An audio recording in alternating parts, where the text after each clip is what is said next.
Introducing PubCoin. PubCoin is the rewards program for pub sports contributors. Regular chat contributors share their play of the day, POD, in the YouTube chat, including the phrase POD in their message. At the end of the week, the amount of units earned are converted into PubCoins.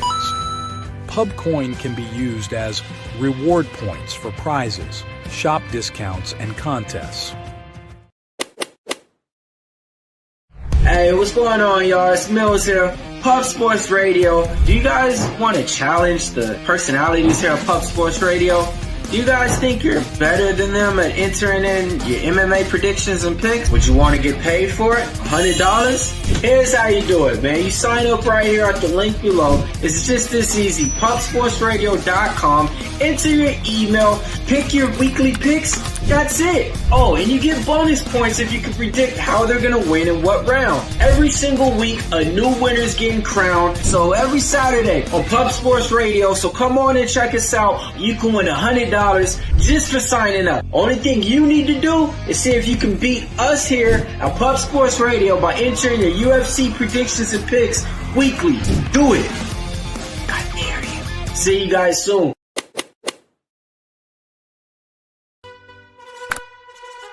Your membership to Gold, you will be automatically entered in every horse race, every Wednesday and Friday. It is time to race horses. We are racing camels today. Shout out to the Gold members. We're racing in San Antonio immediately here. And we're off. 2 minutes, 74 canals on this racetrack. It's wide.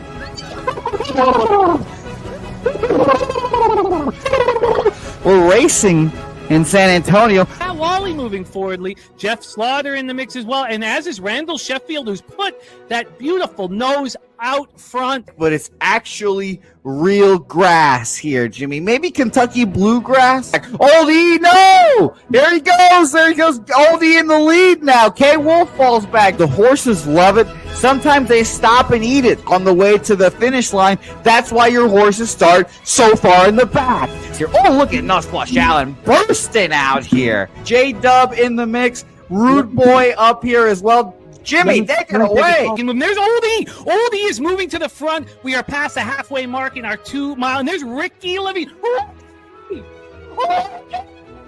Oh my goodness, he's in the mix here. Jimmy, take it home. This is our first dog race ever. 19 seconds left in the horse race here. It's Fernando Mendoza trying to find the wire. 14 seconds left. Can Fernando Mendoza take this home? Here comes Kenny Ken. Kenny Ken wants a piece of the pie.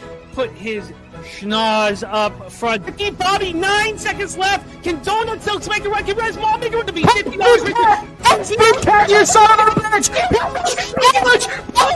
Here comes Tori Coker. Kenny Ken, Smoke and Mirrors, Director 97. Home. That is the way. Here comes Jason Meyer, the Eldorado Custodian, Billy Friedrich. Jones one, all coming down to the finish.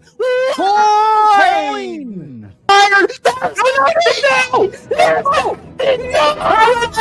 Nowhere! Oh no! Fanatical Jim!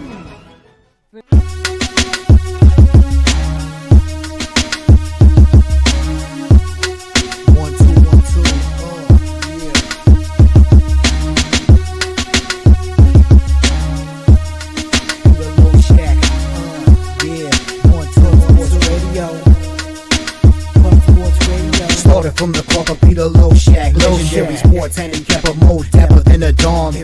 Father young phenom, known as Jimmy, who declared one day that the bag was here to stay. Information like a PSA, we all PSR, Pub Sports Radio, bizarre. Is a man named Slaughter and he flipped the script. No competition in this but they quit the trip. But we say we be pubbing, betting with the bag and you love it. We want a top 10, we above it. Let's check.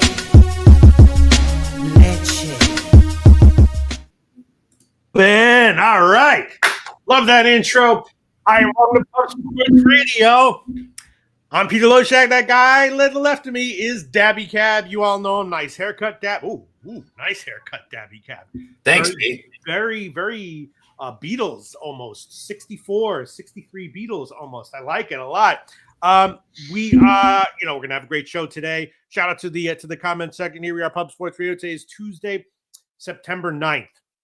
We're going to talk college football, of course, with Dabby Cab. To start the show, we got 5 WNBA games that are very interesting. I love this time of year in the WNBA. Very interested to hear what Justin McKelvey has to say.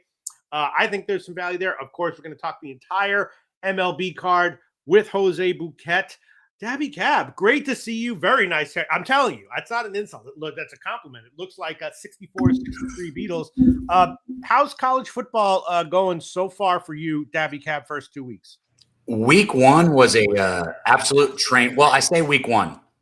Sunday in the South Carolina Virginia Tech game went well for me, and then the Monday game for TCU UNC went well for me. The first Saturday, week 1 Saturday, did not go well. But since then, it's been great, Pete. Week 2 went well, and Sunday and Monday went well at week 1. So we're getting back into it, man. It's so exciting to have NFL and college football back, though. Yeah. I mean, it really, the more I gamble, the more I realize how much I love football season. Yeah, week 1 in college football, I treaded pretty lightly. Tailed some people I trust, had some mixed results. That week 2 was great. Week 1 in NFL, I don't know how closely you follow and bet NFL, but not so good for me. So a lot of stuff that I had the Jets, I had a few nice calls, but not a good first week for me in NFL, particularly with totals. Shoot, if you were on anything other than the under, unless you were in the primetime game, it was probably not good total. I think it was 7-3 or 8-3. The games were to the under going into last night. Yeah. I was on for the non-primetime games. I took all overs, primetime games unders. So no, it wasn't that bad, but I didn't go 0-16 on the totals. But I had the under in the Minnesota game. I had the over in like the Denver game. I had on the wrong side of a bunch of totals, but that's okay. Week 1 is just 1 week. We got the comments section here. Dabby Cab, I got to shout out to Nutflush16, Justin McKelvey. What's up? 5 games, Justin McKelvey. I don't know if we're doing WNBA after college football with Dabby or after MLB, but I am really looking forward to the 5 WNBA games that we got on the card tonight. Justin McKelvey says he wish he grow a mustache like Pistols. Yeah, don't hate the grower, hate the genetics, or what they say. Don't hate the player, hate the we all have our positives and minuses in life. The key is to accept your minuses, and the harder part is to follow your positives, whatever they may be, because a lot of times you don't choose your positives. You know what I'm saying, Dabby Cab? People are like, you just got to work with what you get. Yeah, people are like, I mean, me myself. You know what I mean? I mean, look at me. I'm like kind of funny. I wish I could have been a musician. You know what I mean? But I didn't have it. You know what I'm saying? Every person who played the piano, I'm like, my God, I would give my soul and my grandma to be able to do that. I hear you, Justin McKelvey. I wish I had Justin McKelvey's calmness and composure. I'll tell you, but I don't. So I go with what I have, which is this mustache. All right, we're going to cover 5 WNBA games with Justin. Very much looking forward to it. The MLB, Jermaine, Nasty Nate. Shout out to you, Nasty Nate. All right. I got to tweet this out, Dabby. Yeah, go for it. You want me to start getting us a graphic? I can go through the chat. Are we going college football first, Pete? Yes, college football first, then I think MLB, and then WNBA. Well, while you get that tweet out, I can go ahead and start introing this one. This will be a Friday night game, guys. So, you got to love college football when you get a decent Friday night game or a Thursday. Heck, I love the MAC. I'm not going to lie. When Tuesday and Wednesday games start coming back, I love those. Oh, you're starting the capping.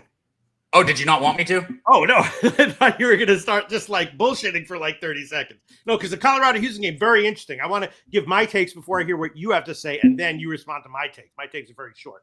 Got you. I'm good at bullshitting. I can definitely do that. Be like this. Be like, hey, we got Goon Collector in the chat. We got Res Mob. We got Old E. Stuff like that. Just read the fucking names. I got you. Hey, Goon Collector, you said you're a little stuck today in the MLB. I tell you what. Vladimir Guerrero Jr., look at his prop, man. The dude's hitting right about 400 the last 10 games, Goon. And it's plus money today, which is ridiculous for somebody that's seeing the baseball the way that he's sending it. Shout out to our guy, Old E, man. Old E is a real one. Good to see you. He said, what up, Stacks? Good to see you in the chat, too. Our guy, Gorky, dropping a $2 dono. Pete will probably be more interested in this one. Ukraine, England money line, UEFA, WC, quali. I'm not doing soccer right now. Not doing soccer right now. Okay, I don't know what I just said. UEFAWC quali, but that's what it is right there, guys. Plus 135 in 90 minutes. Shout out to Sweet Lou as well, man. Sweet Lou, I appreciate the dono in the show the other day, and I saw you hit that McCarthy touchdown. Congratulations to you, Dutch, and anybody else that got that plus 500, or it was more than 500. But JJ McCarthy looked good, guys. Big Show came on, told us that he was going to run the ball a little bit, that he saw it at Michigan, and the prop was too low. So we got JJ McCarthy's rushing prop. We got his anytime touchdown, and the kid looked good out there game one. So shout out to JJ McCarthy. Okay, one more second. Nasty. What's Justin McKelvey's Twitter handle? Oh gosh, he doesn't even know it. I can get it for you though. Because I gotta search for it, and I'm not used to typing it. What is it? What is it, Justin McKelvey? Just so I can it put starts it with Justin. It's not Stacks. If you're looking for Stacks, Right. It is at J McKelvey 1387. So at JM, and then it'll come up. Justin McKelvey 37. Rodney, good to see you up there. Jermaine, man, all the real ones rolling in this morning. Everybody, if you can, go to Pub Sports Radio. Hit that retweet on the show button. Let's get this thing popping this morning, and let us know what you guys cashed on or lost last night. Give us some thoughts in the chat on Monday night. I'll be prepared later with this. Okay. Hold on. We're gonna start this show in the real way in 1 second. Once I tweet this out, I'm probably butchering his name. All right, now let me just do this. Copy and paste it. Yeah, call people in the comment section real ones for another like 8 seconds, then I'll be with you. All right, Dabby? Another 8 seconds. I got you. List all the names and tell them they're real.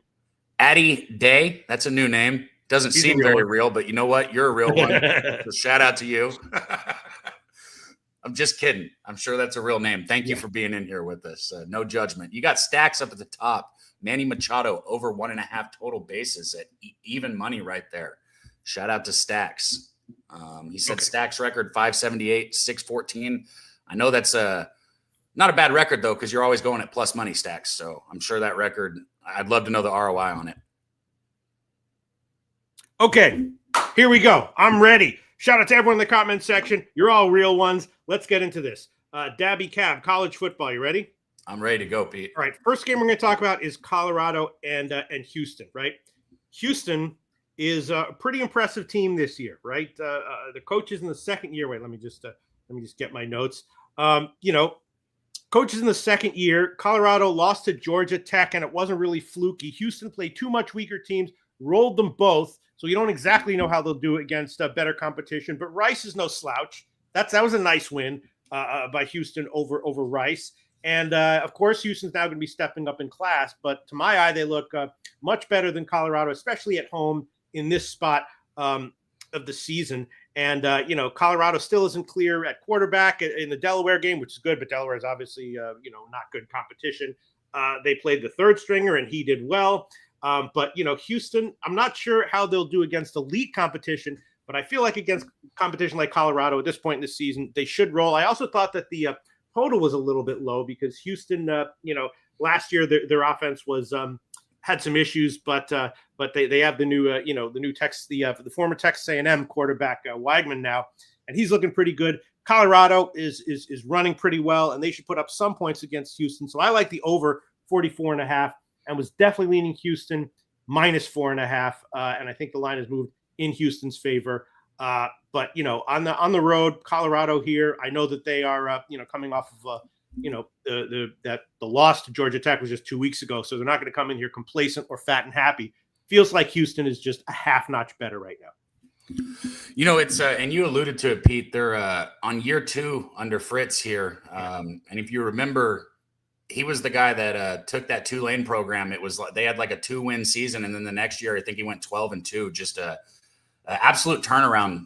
What Fritz did at Tulane a couple years ago. Mm-hmm. So we're trying to see if he can do the same here. Same thing here at Houston. 4-8 record last year. Obviously, a 2-0 start's a good way to go here, though.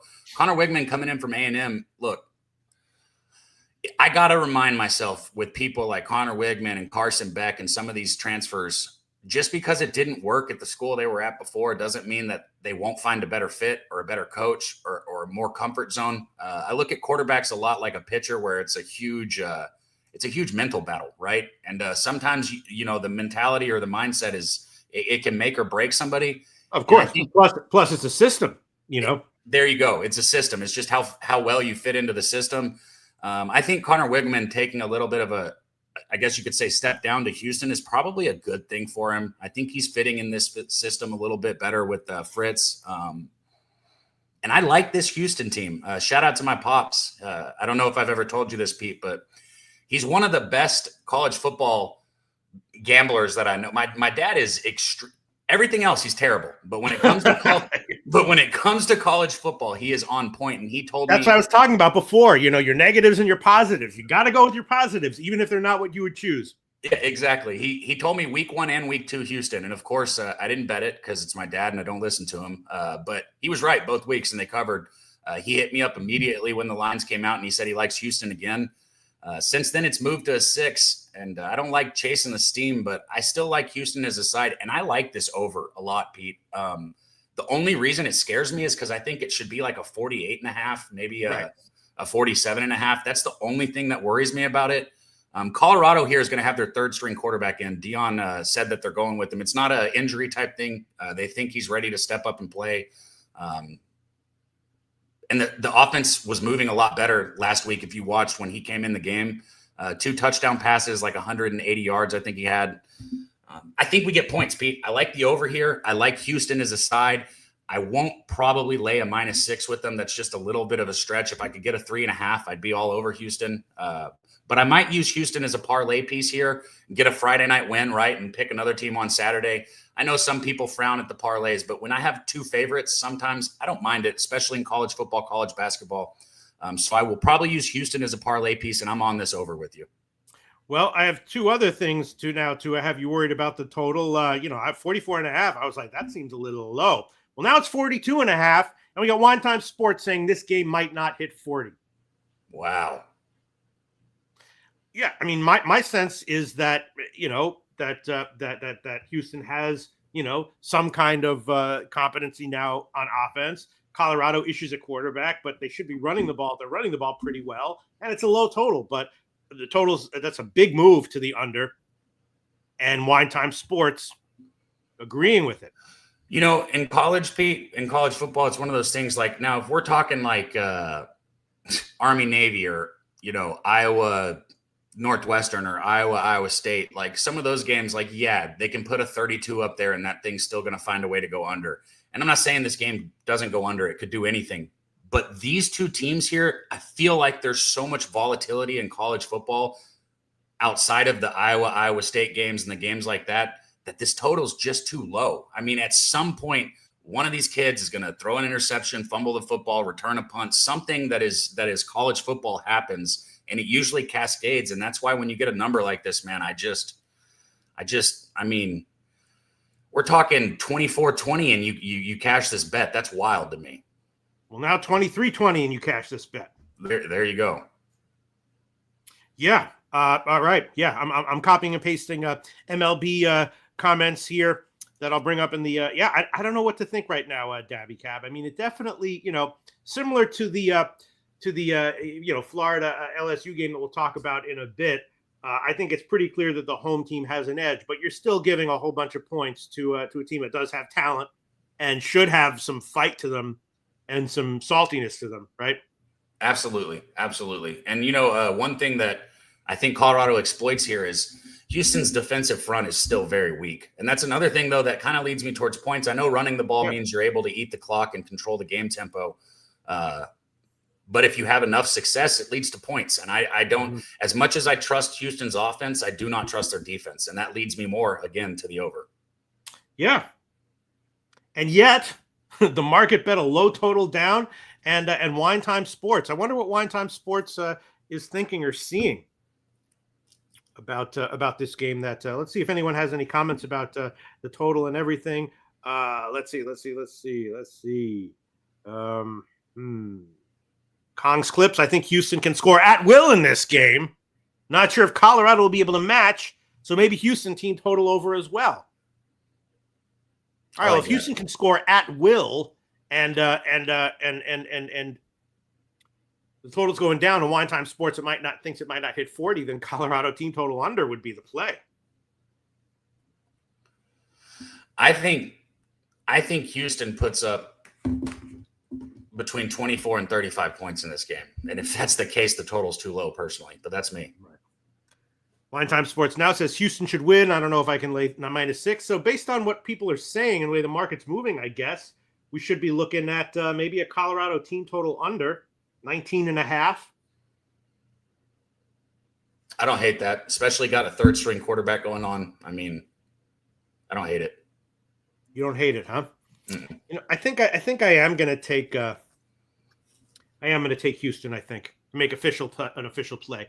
Tempting to be safe here and take the money line at -230. You know what I mean, Dabby Cab? You know what I'm talking about? Yeah, I do, because I will probably have Houston on the money line with somebody else. I don't know who that somebody else is yet, but that will likely happen.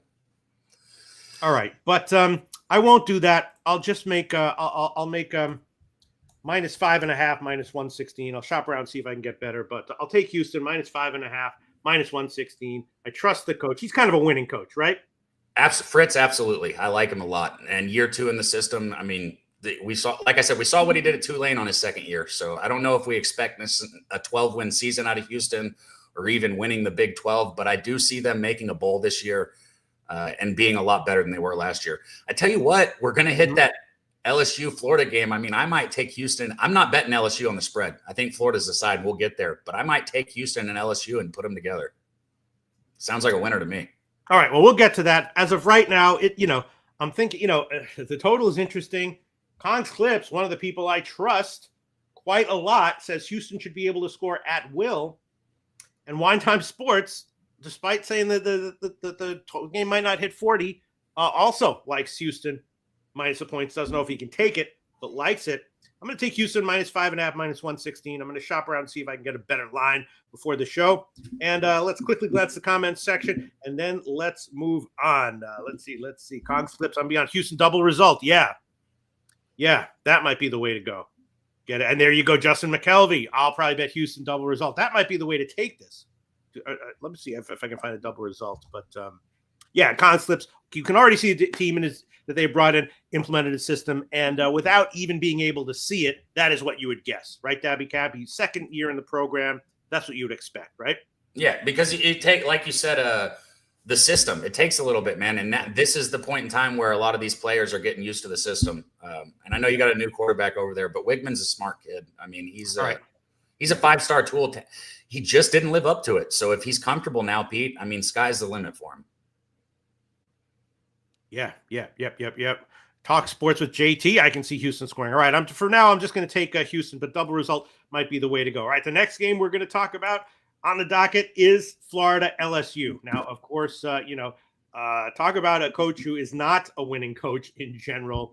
Napier, I don't know what this guy's doing, man. It looks like he's just like a bad offensive play caller. I'm not surprised. I didn't touch that Florida game where they lost to South Florida, but I'm not surprised by the result. Let's put it that way. And LSU, of course, they beat Clemson outright as a big road dog, and it wasn't fluky. Then they came back and had a nice home win. And LSU should roll these guys. Are they a 55% proposition to cover a 9-point spread? Not exactly sure. I did like the under in this one. I did hit it at 50.5, and it has gone down a bit. So I do like the under.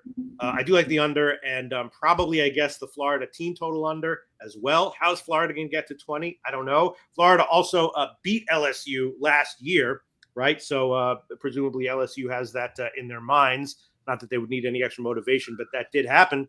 I like the under. I bet it at 50.5. I think I'll give it where it is now. And as far as the spread is concerned, man, Florida has a lot of talented players, but they're on the road against a tough team with a program that just doesn't seem like they have it together right now, Dabby Cab. I mean, not only do they not have it together, I kind of touched on this. I think it was yesterday. I was talking about Napier. The whole stadium was chanting "Fire Napier." Did you see that after the game against South Florida? Yeah. I mean, it was not a handful of people that were left, Pete. It was 40, 50, 60,000 people that were chanting "Fire Napier." I mean, he is he is probably going to be one of the first coaches to go. I say that Florida released a statement saying that they were going to stick with him for the rest of the season, which I don't know how that makes you feel, because I said it yesterday. It's like the locker room. Your head coach is so important. If you can't believe in your head coach, and the players might be saying that they believe in him, but when you got 60,000 fans chanting to fire your head coach, like deep down, do you really believe in him? I don't think so. My thing is I don't want to be that clown that goes out there and overreacts, right? Florida just got beat by South Florida. That was probably the biggest storyline in college football last week. I mean, there were more important games, but South Florida is an 18-point underdog. Beating Florida is probably the most important thing that happened. So I think that the public's going to look at this and want to go to Death Valley and jump all over LSU at a 9.5. And personally, I say pump the brakes. You think that's what I'm saying? If it was like a good coach with a good positive system and kind of just like a fluky result, fine. But if you're not surprised by what happens, you know what I mean? And this is why I love getting to cap these games, Pete, because I couldn't lay the 9.5. I do think obviously LSU wins. That's not a bold statement. They're a 9.5-point favorite at home against a broken Florida team. I do think they win the football game. Do they cover 9.5 points? I don't know, especially with this total where it's at. And I also lean under. So what I'm going to do, and I'll go ahead and make it official. I'll put it together in just a second. I'm going to take Houston and LSU on the money line. I'm going to bet it just like that. I'm going to go ahead and do it so I can let you guys know what the odds are. I'll touch on Nussmeier real quick. Obviously, one of the top 3 quarterbacks in college football. The thing is, you've got to get pressure on him, right? He has not had Clemson that was not able to get enough pressure on him in that first game. He has not been in the situation that I saw him get put in at the end of the year by some of the SEC schools here. I want to see how he reacts to that pressure this year. And I think Florida will be able to put some of that pressure on him. But I like this LSU defense a lot. I think anytime that there's any kind of turnover by Nussmeier or any positive field position for Florida, I think LSU shuts them down. I think Florida has a lot of trouble moving the football at all. So LSU money line with Houston money line. That'll be my bet. All right. Yeah, that's what I was thinking about, and I might join you there as an official play. I am, though, going to add the under 49.5 minus 117 right now, 50.5 before. Now it's 49.5 minus 117. And a money line parlay for those two teams. What would that be? I'm putting it together right now. Sorry, I'm taking. No. That's good. That's good. I'll glance at the comment section, see what people have to say here. Kong's Clip says public sentiment on Florida losing to USF, LSU being this bad team. I could see Florida going in there and winning outright. Dabby Cab. Who said that? Kong. Kong's Clips. Yeah, Florida. I could also see them losing by 25. Yeah. I think we could all see that. Yeah. Wow. Which is why I don't want to lay the 9.5, Kong. I think it is a better football game than what people expect, but I still do not think that the Gators are going into Death Valley and taking this win. Turnbuckle Tommy says everybody sleeping on that South Florida defense. Them boys are the truth. Yeah, they're good, but Florida. I mean, that's not the first time. I mean, Napier he's just like a bad play caller offensively. You know what I mean? Something's not right there. It's bad play calling, and it's just play. I say it again. I think it's people not believing in him, not believing in his system. So when I put these two together, Pete, let me see real quick what I got. Why are you not giving me my odds?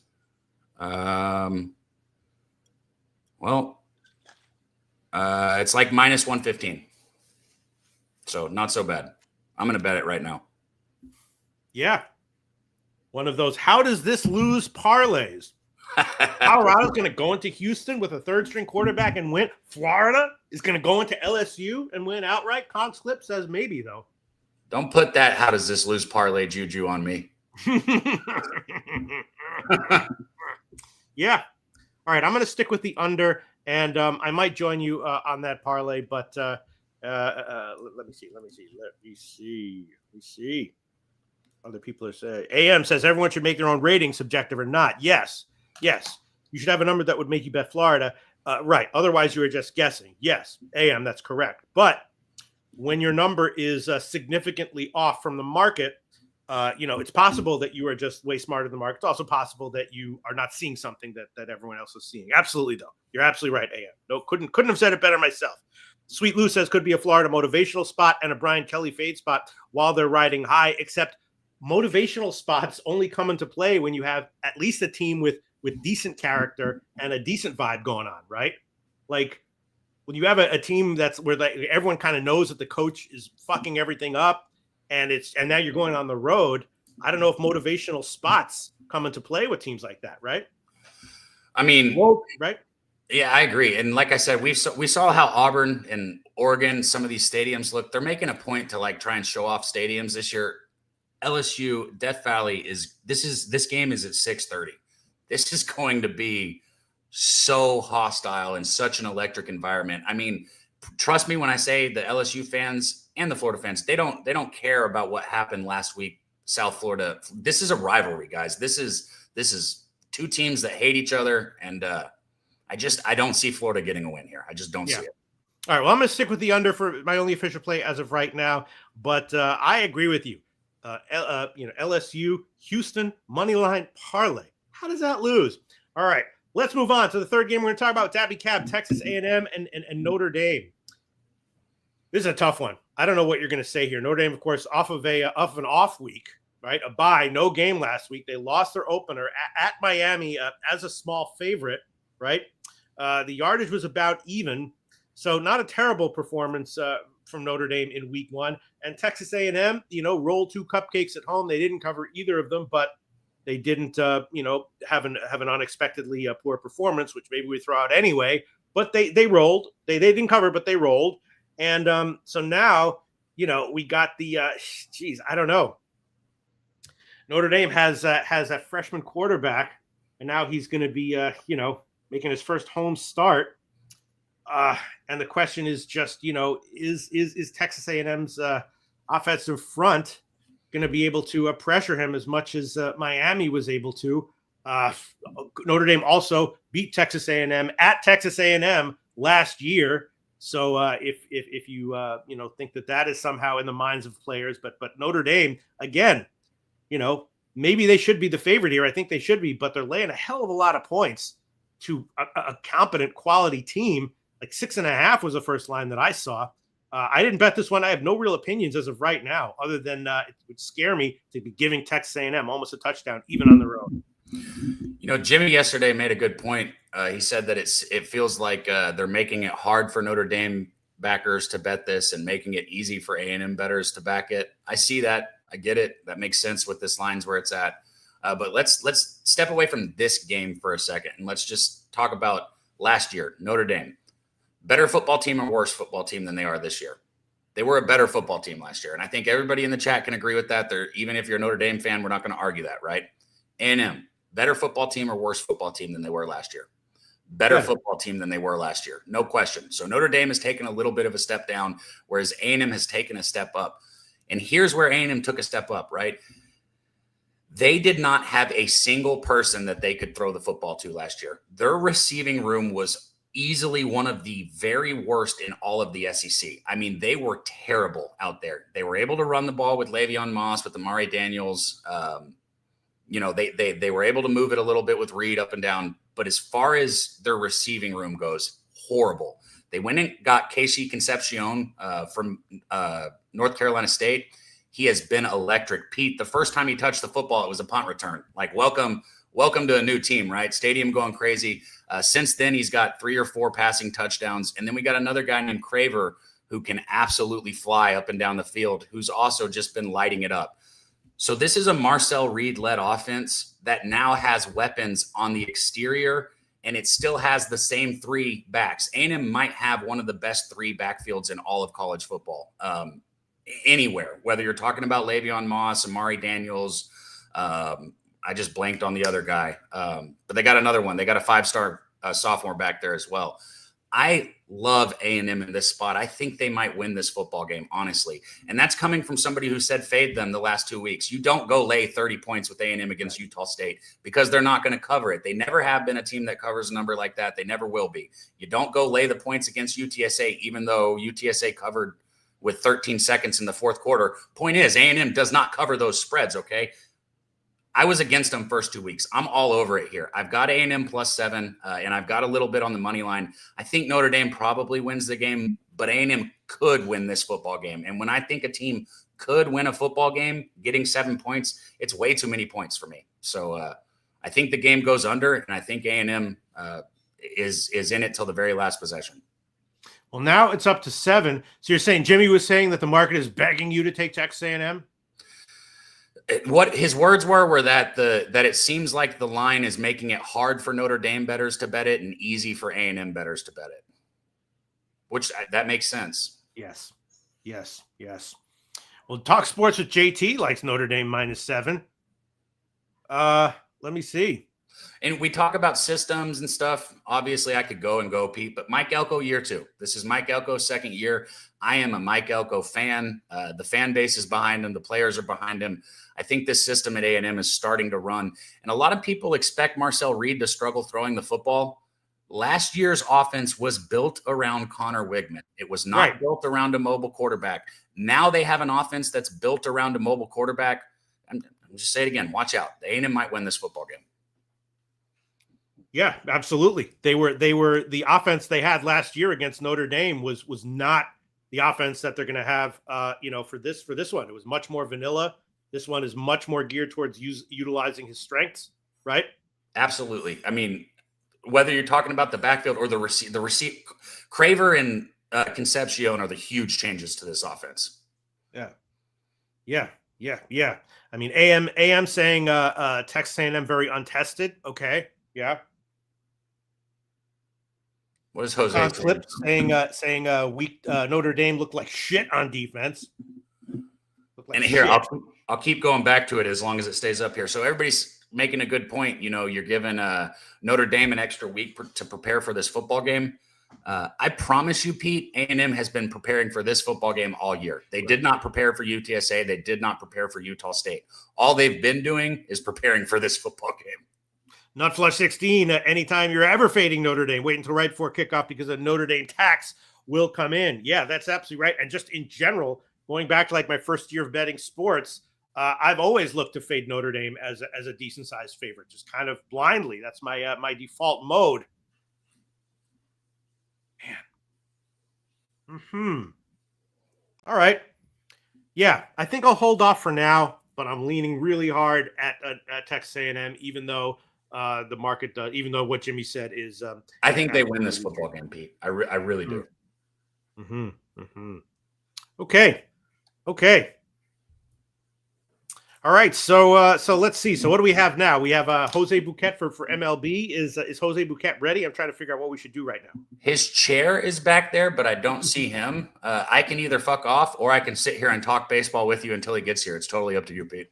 All right. Well, let me just quickly eat up a couple seconds reviewing our official plays. I'll go first. I am taking Houston -5.5, -116. Florida LSU under 49.5, -117. Thinking hard about that. How can it lose? 2-team money line parlay, Houston and LSU, and leaning hard towards Texas A&M +7, but haven't bet that one yet, and not going to make that one official as of yet. Dabby Cab, what do you got officially right now? So I went with that. Let's not call it can't lose parlay, but I got Houston and LSU on the money line in that parlay. And then I got the +7 with A&M as well. Guys, I bet the money line. I'm not going to make that official because I don't like to do the whole unit this much bet, that much.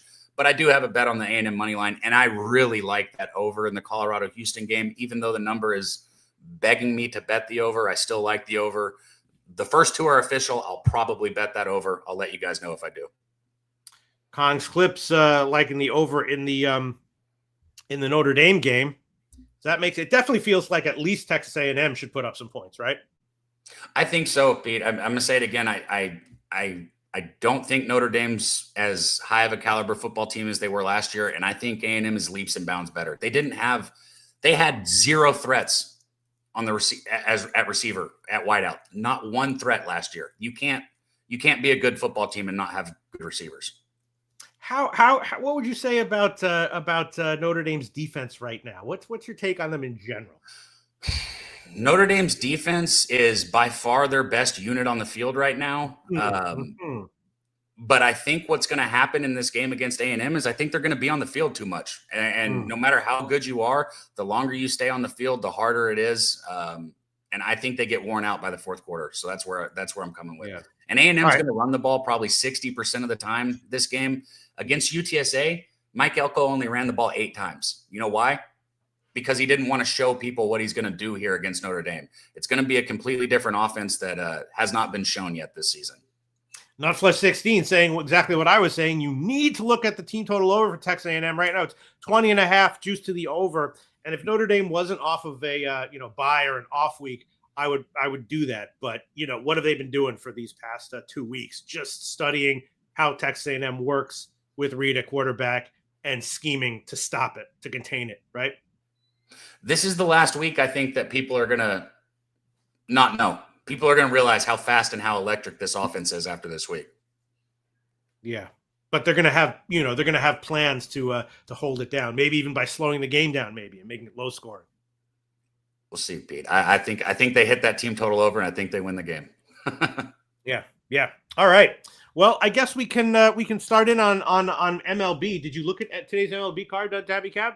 I did, and young Jose Bouquett is back there now. If you want him up here, but I did check it. Okay. All right. Okay. Let's see Jose Bouquett come in. Jose, how you doing, pal? You there? Hello, Pedro. It's nice to see you.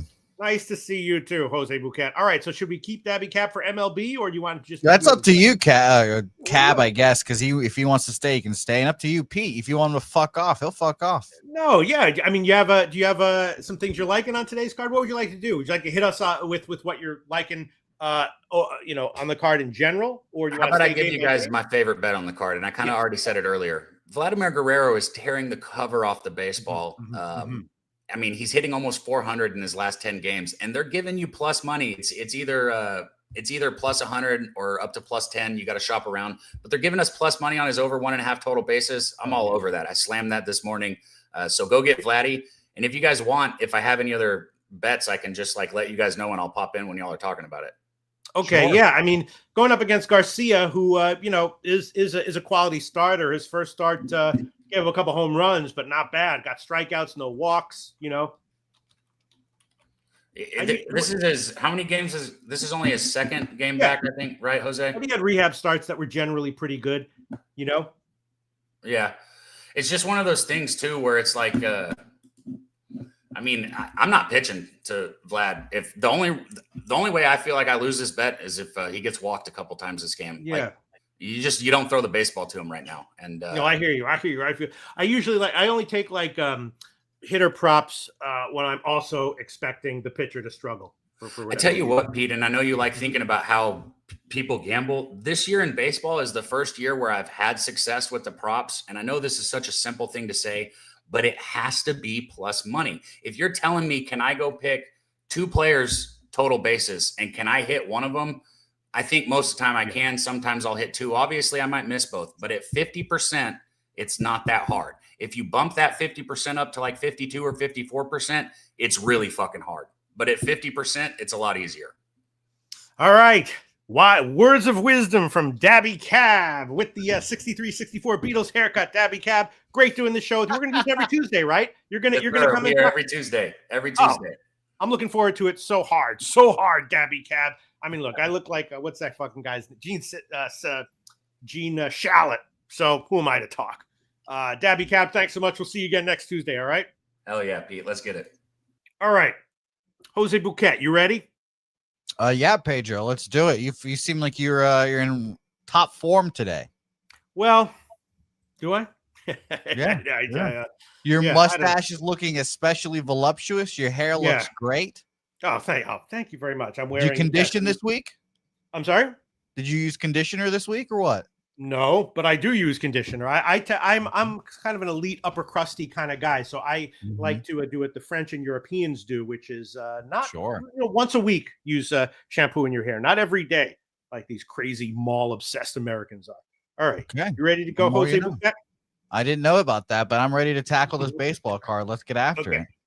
All right, first game on the slate: Pittsburgh and Baltimore. Burrows against Bradish. Bradish, of course, came back. 2 good appearances since returning, right? Could be, good again here. I think he probably is more likely to than not. But Baltimore is big favorite. The first line I saw was minus 150. The first 5 was minus 160. So I didn't pull the trigger on that. That's a little bit scary. And Bradish's outs prop was suspiciously low, 15.5. The over was plus money. So I guess they're expecting him to not have a very deep start, which is a little bit surprising. I don't know. I don't know if I want to pull the trigger on Baltimore even first half at this big of a favorite line. Leaning under, no bets so far from me. Jose Bouquett, what do you think? What an interesting breakdown, Pete. And shout out to the pitcher props as well, which got us, or got me at least, on the Pirates last week against Kershaw because of how weird they were. So that was nice. We bet the Pirates all 3 of those days against the Dodgers again. So it was a nice Pirates sweep against the Dodgers. Something that I've apparently gotten good at in my history, betting on these teams. So shout out to them. Interesting notes that there's 67% of the bets and 86% of the money on Pittsburgh here. I'm a little surprised by that, expecting a lot more people to bet Baltimore, but the line hasn't really moved at all. Penny opened minus 150 down to 148. It's interesting, like you mentioned, that Bradish's number is so low. Maybe he doesn't throw as many innings as we expect, and we get more of a bullpen day for Baltimore here.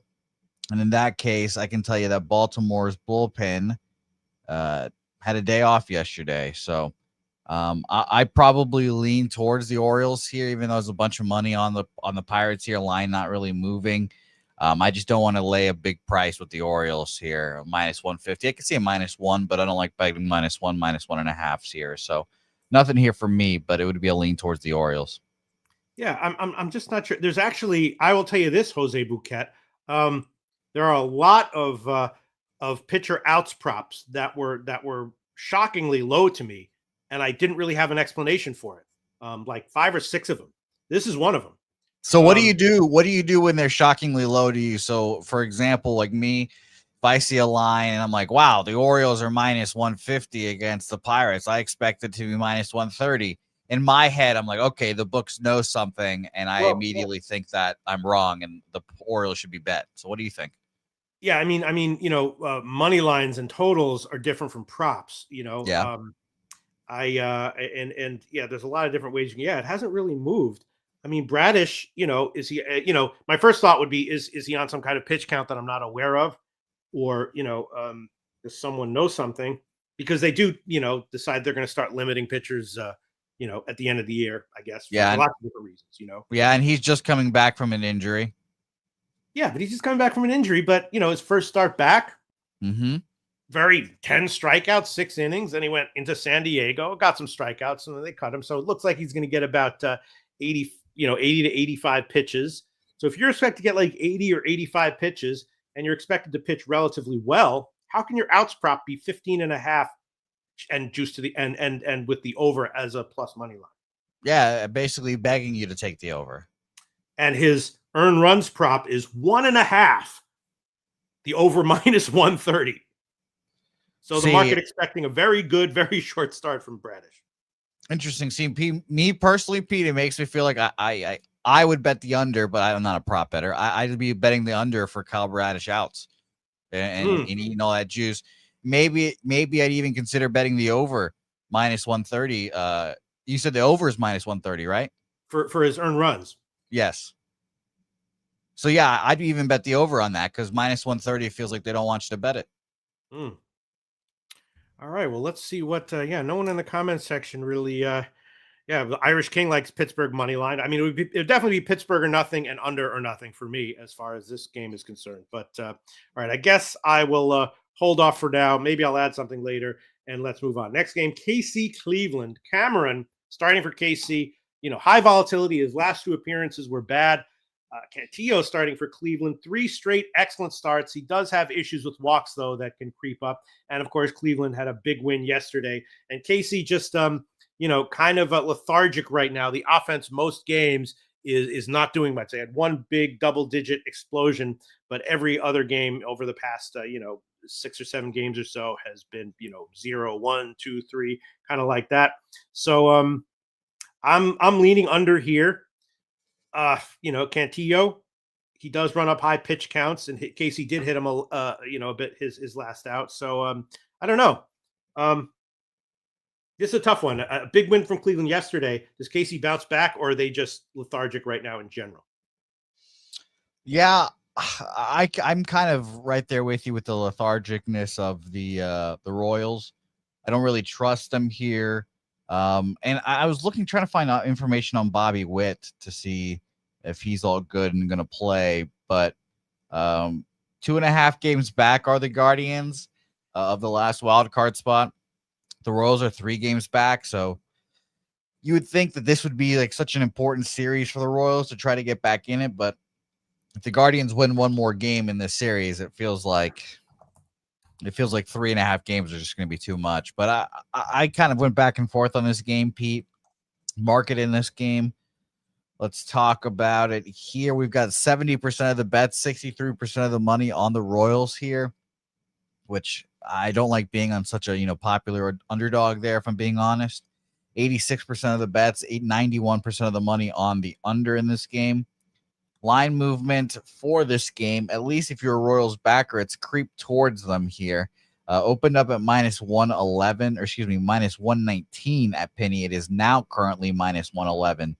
Cleveland Guardians there. So line moving at least towards them here, but I stayed off this game too because these AL Central teams have been difficult for me to try to get down here. Turnbuckle Tommy saying easy cash play of the day number 1 is his Guardians money line. I kind of lean that direction, but I just don't think that we'll see Witt probably play in this game, and if Witt's not going to play, and I mean I think he's on the IL right now. I don't know exactly what his issue is. Turnbuckle Tommy mentioning that he hasn't picked up a bat. So we'll see what it is, but I think that the Guardians win this game, but I just don't have the courage to bet it. Yeah, I think I might do that as well.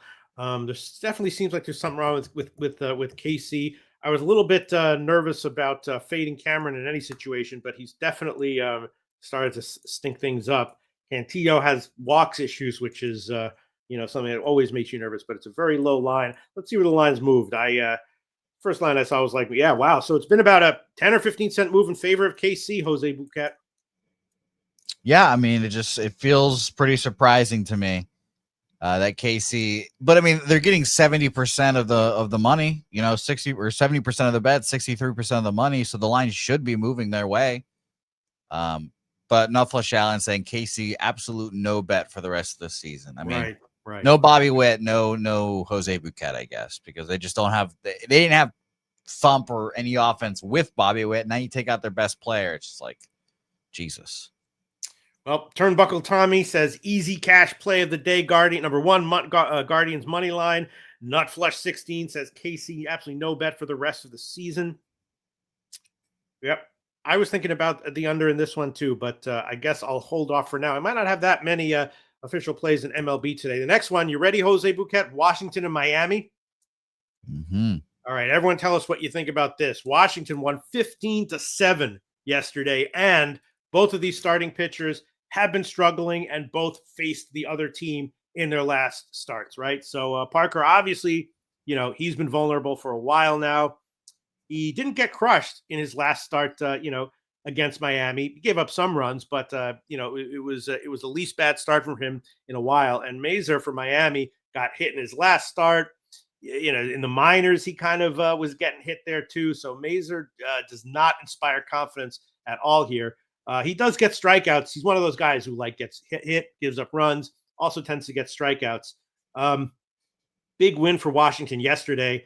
And, yesterday 22 runs scored. Here we have a total of 9 with 2 very vulnerable starting pitchers. So the obvious first thing to think would be over, run in the first 5 over, something like that. What do you think, Jose Bouquett? I don't like betting, and this is like a Jimmy the Bag-ism. By the way, the 49ers are waiving Jake Moody. So that's the most predictable thing out there. But I don't love betting an over the day before, or the day after, I should say, one of those big offensive explosions like you just mentioned here. And I do believe in the zigzag theory. It's, maybe not the most popular theory ever, but if you pitch against one team, you go pitch well the first time, I will expect that team to make the adjustments and crush you the second time. If you go back to back, especially, young pitchers that don't know what that's like, making the adjustments, all that stuff. If you go back to back against the team and dominate them, I tip my hat I call you a good pitcher, but I don't think that Mitchell Parker is a good enough pitcher to do that. Mazer getting crushed. I hope he can make the adjustments here. He's not a good pitcher in his own right. But it feels like an Adam Mazer in the Marlins spot here, Pete, if I'm being honest. Was kind of looking to see what I could get first 5 full game. I mean, I'm seeing the same price, minus 118, minus 116 full game for the Marlins here. But I lean Marlins for sure in this game. Yeah, that's what I was thinking. Didn't bet it. Let's. I didn't even check where the line has moved, if any. Yeah, small move towards Miami. Small move in favor of Miami. And I'll say this: Miami, their left-handed numbers in the last, from the 17th to today, Miami is. I can't find their name, so I have to find it. 86 weighted runs created plus, 22nd. In the major leagues here. So I'll let you guys know who the lefties were that they got touched up by apparently in these last few games, because I don't want to back Adam Mazer. You know, can he do this zigzag? We'll see. Jesus Luzardo, 6 innings, 2 earned runs. Christopher Sanchez, 7 innings, 1 earned run. We talked about Mitchell Parker and Andrew Alvarez, whoever that is, 5 innings, 1 hit, no earned runs as well. Those are all the lefties they faced this month so far. So, I mean, 2 of the 3 of those are really good, and Andrew Alvarez seems like a creative player name. So I'm looking at the Marlins. I just haven't gotten there yet. So you're right about that, Pete. All right, you know what I'm going to do? It might be the super sucker bet of the card, but I am going to take run in the first minus 116. I know that, you know, coming off of the huge explosion, we might get, you know, a no run first. I got burned doing that in what was the game yesterday? I think it was the Minnesota game. I like the run in the first and the first 5 under. I had a bigger bet on the run in the first. No run in the first. The first 5 went soaring over, and that might happen here. But I don't trust either of these pitchers. I think one of them is going to give up something, and if not, just minus 116. So I'll make that an official play. Miami, Washington, run in the first, minus 116. I'll shop around to see if I can get a little better.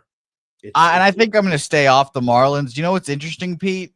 From the 17th of August to today, the second best bullpen in baseball is the Washington Nationals at a 2.93 ERA. I cannot believe that. That's very surprising. The Marlins' third worst, 6.25 ERA. It is interesting that the first 5 on full game price are exactly the same to me.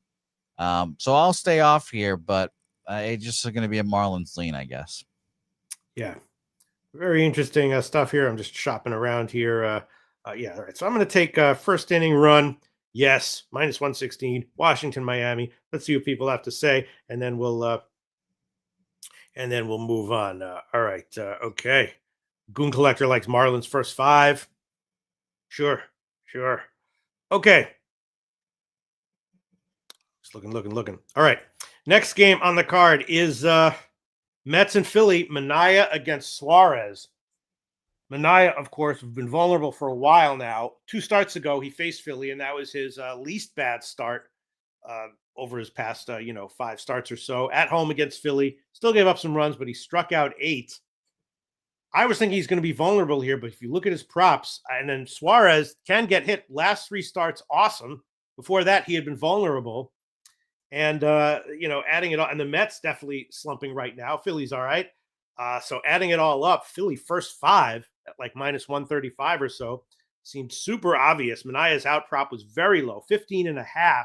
First one I saw was over plus 150, under minus 200.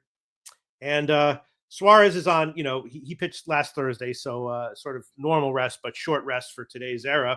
So his outs prop being as low as it is makes sense. Manaea's earned run prop was also really low. The first one I saw, 2.5, over plus 130, under minus 170.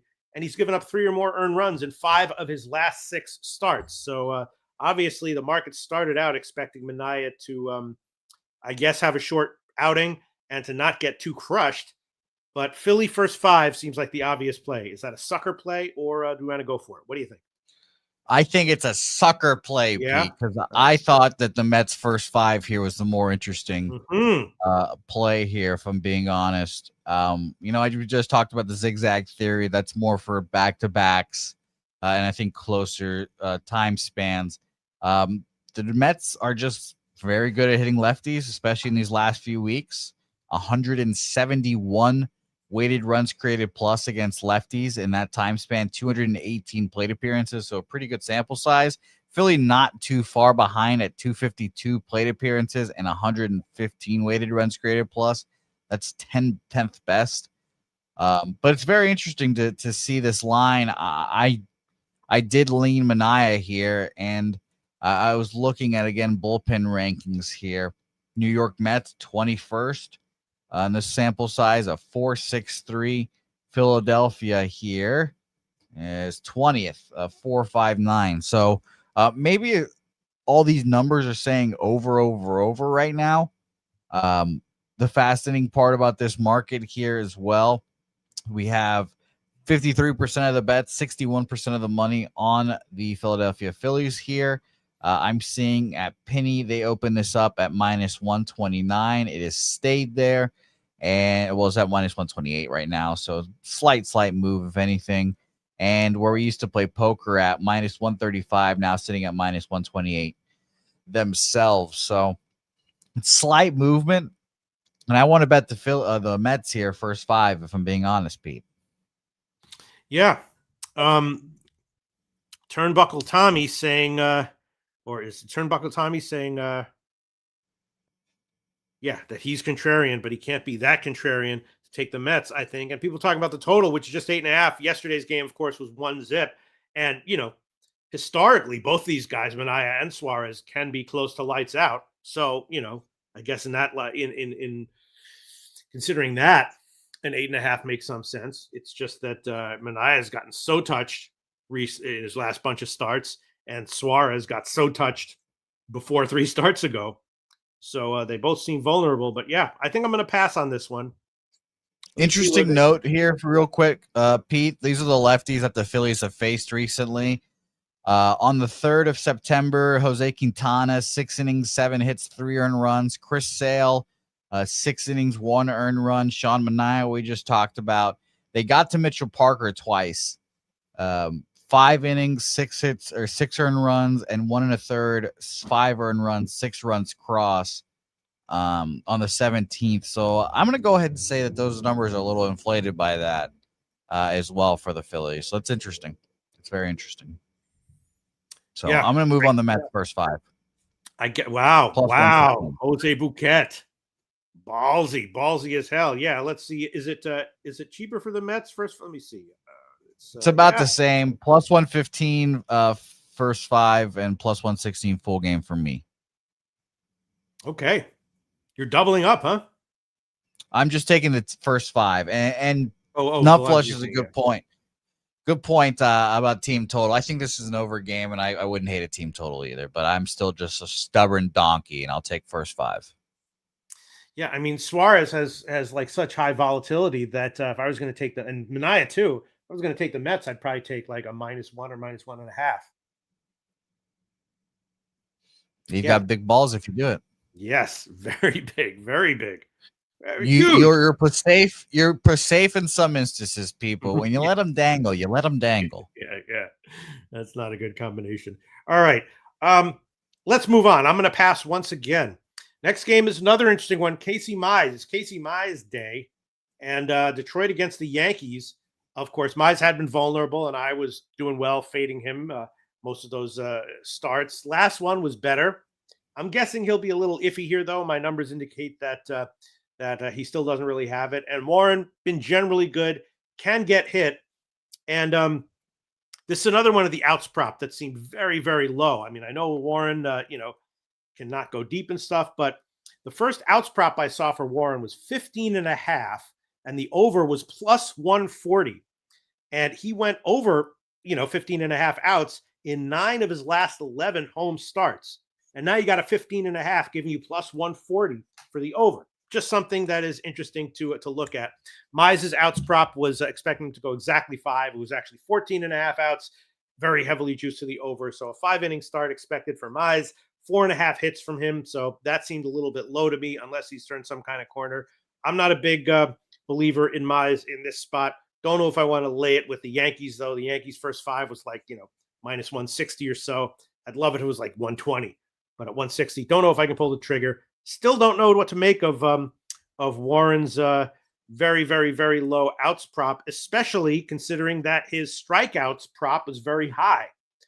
5.5 strikeouts. The over was minus 140, and I was my numbers indicated that the under 5.5 strikeouts at plus 110 would be a good bet, unless Detroit strikes out a lot, or something like that against righties, or his type of pitching. But Warren's strikeouts prop surprisingly high, his outs prop surprisingly low.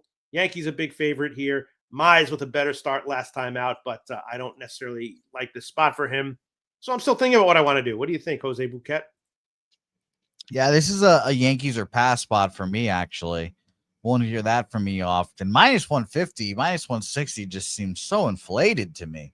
Penny opened this at minus 153. Right now at minus 151. Maybe it's the books telling us that the Yankees are indeed going to crush them today. So that's kind of where I'm leaning in this. -1 New York Yankees would kind of be my lean. I don't trust Casey Mize either. I've not been a Casey Mize guy. And it just shocks me that, on the face of this, Pete, if you just sit back and you're like, want to use your dumb capping brain, like a 13-5 pitcher going up an 8-6 pitcher, and the 8-6 guys minus 160 just seems crazy to me. Will War is not a household name. Casey Mize probably isn't either, but just taking that step back was like, wow, this is what an interesting line this is. So I leaned Yankees -1 because of that, and it's not enough to get me there, but I'll be watching this game with an interest, especially because who knows, if this is the ALCS, I will probably slam my head through a wall, but we'll see. Line hasn't really moved much at all. Yankees around 150, 155 or so, which is right where they are right now. Total has flipped. First line, it opened, it was 8.5, a bit juiced to the over. Now it's a bit juiced to the under, which makes sense. I'd be leaning under, even though I'm not a big fan of Mize in this spot. Turnbuckle Tommy says Mize gets smoked today. I don't know about smoked, but I would say 5-3 at best, right? Maybe 5-2, but more like 5-4.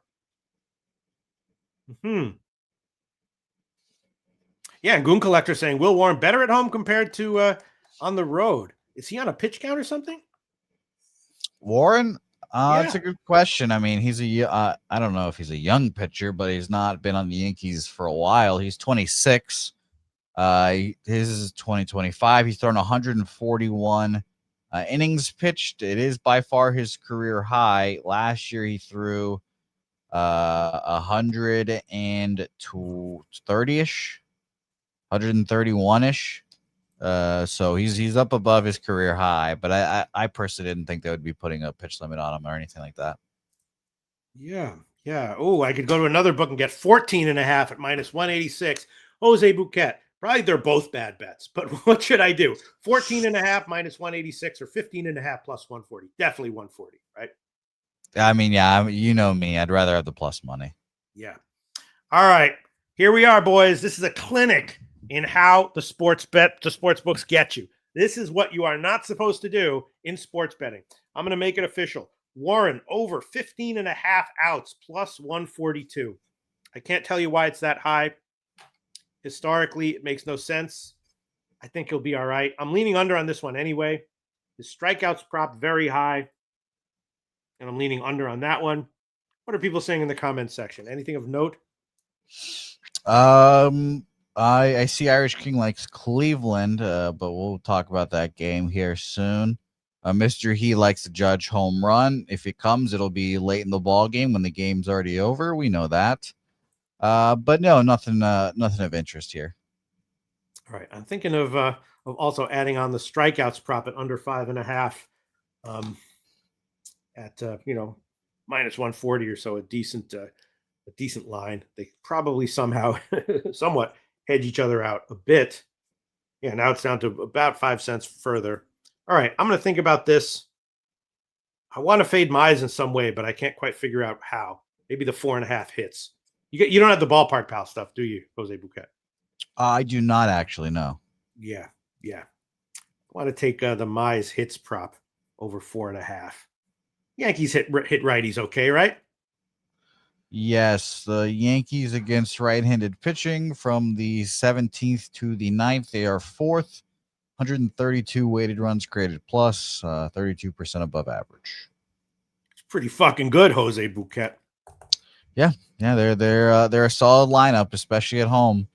Just out of curiosity, let's do home and versus right-handed pitching.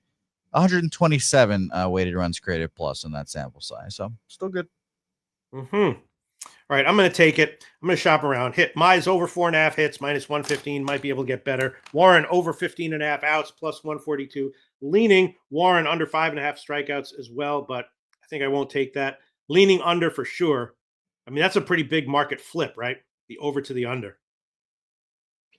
Yes. I mean, will you get minus 120 opener on the under, minus 120 now on the over? No. The other way. It was like at the big sharp one, it was like minus 114, 115 to the over. Now it's flipped down to the under. 114, 115 to the under. I'll be interested to see if these guys can pitch well. Yeah. All right. I'm just going to stick with those two for now. Glance at the comments section and move on. Just my 2 cents says, want to bet Detroit. Yeah, I mean, it is. Yeah. Oh, man. Nutflush 16 likes the Yankees team total over. Nutflush, is that because of listening to what we were saying, or did you like that earlier before the show? Because I'm leaning under, and I'm definitely scared of the Yankees at this big of a favorite line. That's for sure. You know, scared of betting them, or scared that they're going to roll here? No, scared of. I'm scared of betting on the Yankees. Okay, laying the juice. Gotcha. Yeah, because I don't think Mize is going to get crushed, and Warren I don't think is going to be lights out for sure. Yeah, in a low volatility game, who wants to have a minus 160? Yeah.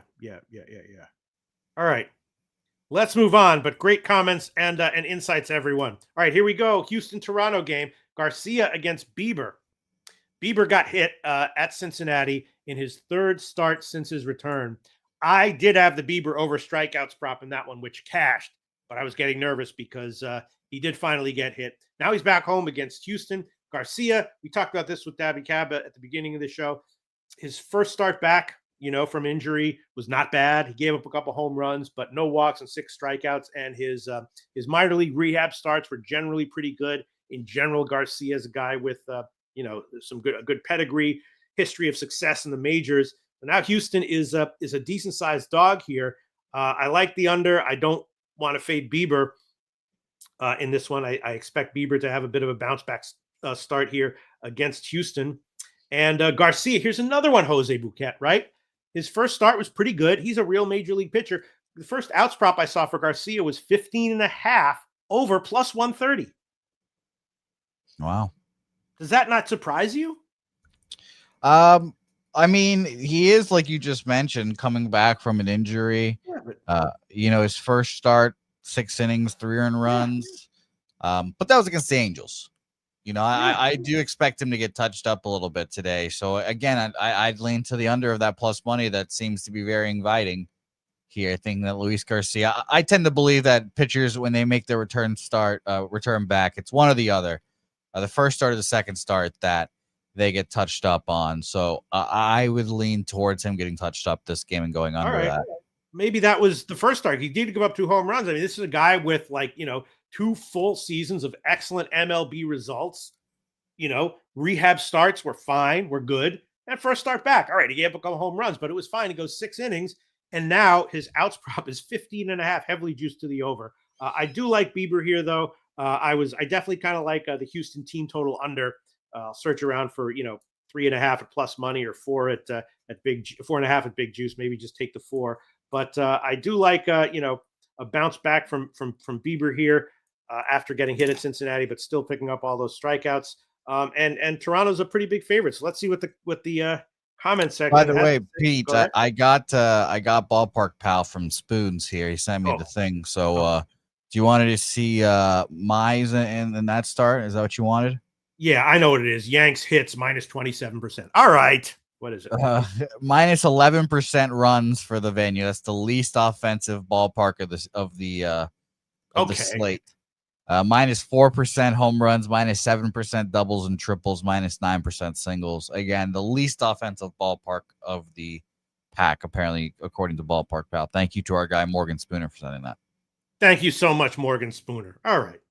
Now I like it more. No, maybe not. I don't know. Look, if Mize doesn't have it, those numbers matter when you have, like, pitchers and players, playing near the top of their game. If a major league player doesn't have it, he's going to get crushed and lose in any situation. So hopefully Mize doesn't have it. We'll see. If not, then he does, then I'll just eat the loss. All right, but here we go. Houston and Toronto. Expecting Bieber to have a bounce back start. And yes, it is Bieber. I have Barrios on screen, but it is Bieber. So apologies there. So there we go.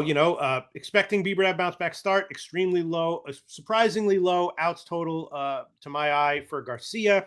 Toronto a big favorite, and leaning Houston team total under. That's what I got. What do you think, Jose Bouquett? I agree. I don't have a bet on this game just because it's a little bit too juiced. Maybe on Tuesdays I maybe need to dabble into these pitching props with you because I don't really talk about them with Jimmy, and I know you're more of the prop guy here. So I just some of these, and they're super juiced. Obviously, I'm sure. But what was the under outs here for Luis Garcia, juice wise? Well, the under would you can shop. You can also shop around with props a lot more. Than you can with mine. You also get banned very quickly by beating props more than with sides and totals. But it would be like minus 160 or so. Yeah, so I'd lean that way, but it's just too much juice. Jose Perez mentioning that as well. That's what I would be on. Gun to head, one play in this game would be the under outs. Thinking Luis Garcia gets touched up, maybe even Orioles, a Toronto team total over, but nothing here for me. Okay. Let's see what people in the comments section are saying about this one. Shout out to Gorky.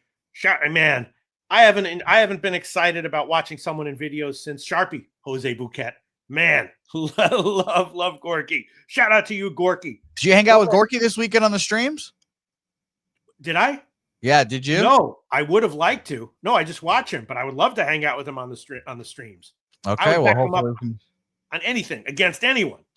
Hopefully we can do that. Hopefully soon. Shout out to you, Gorky.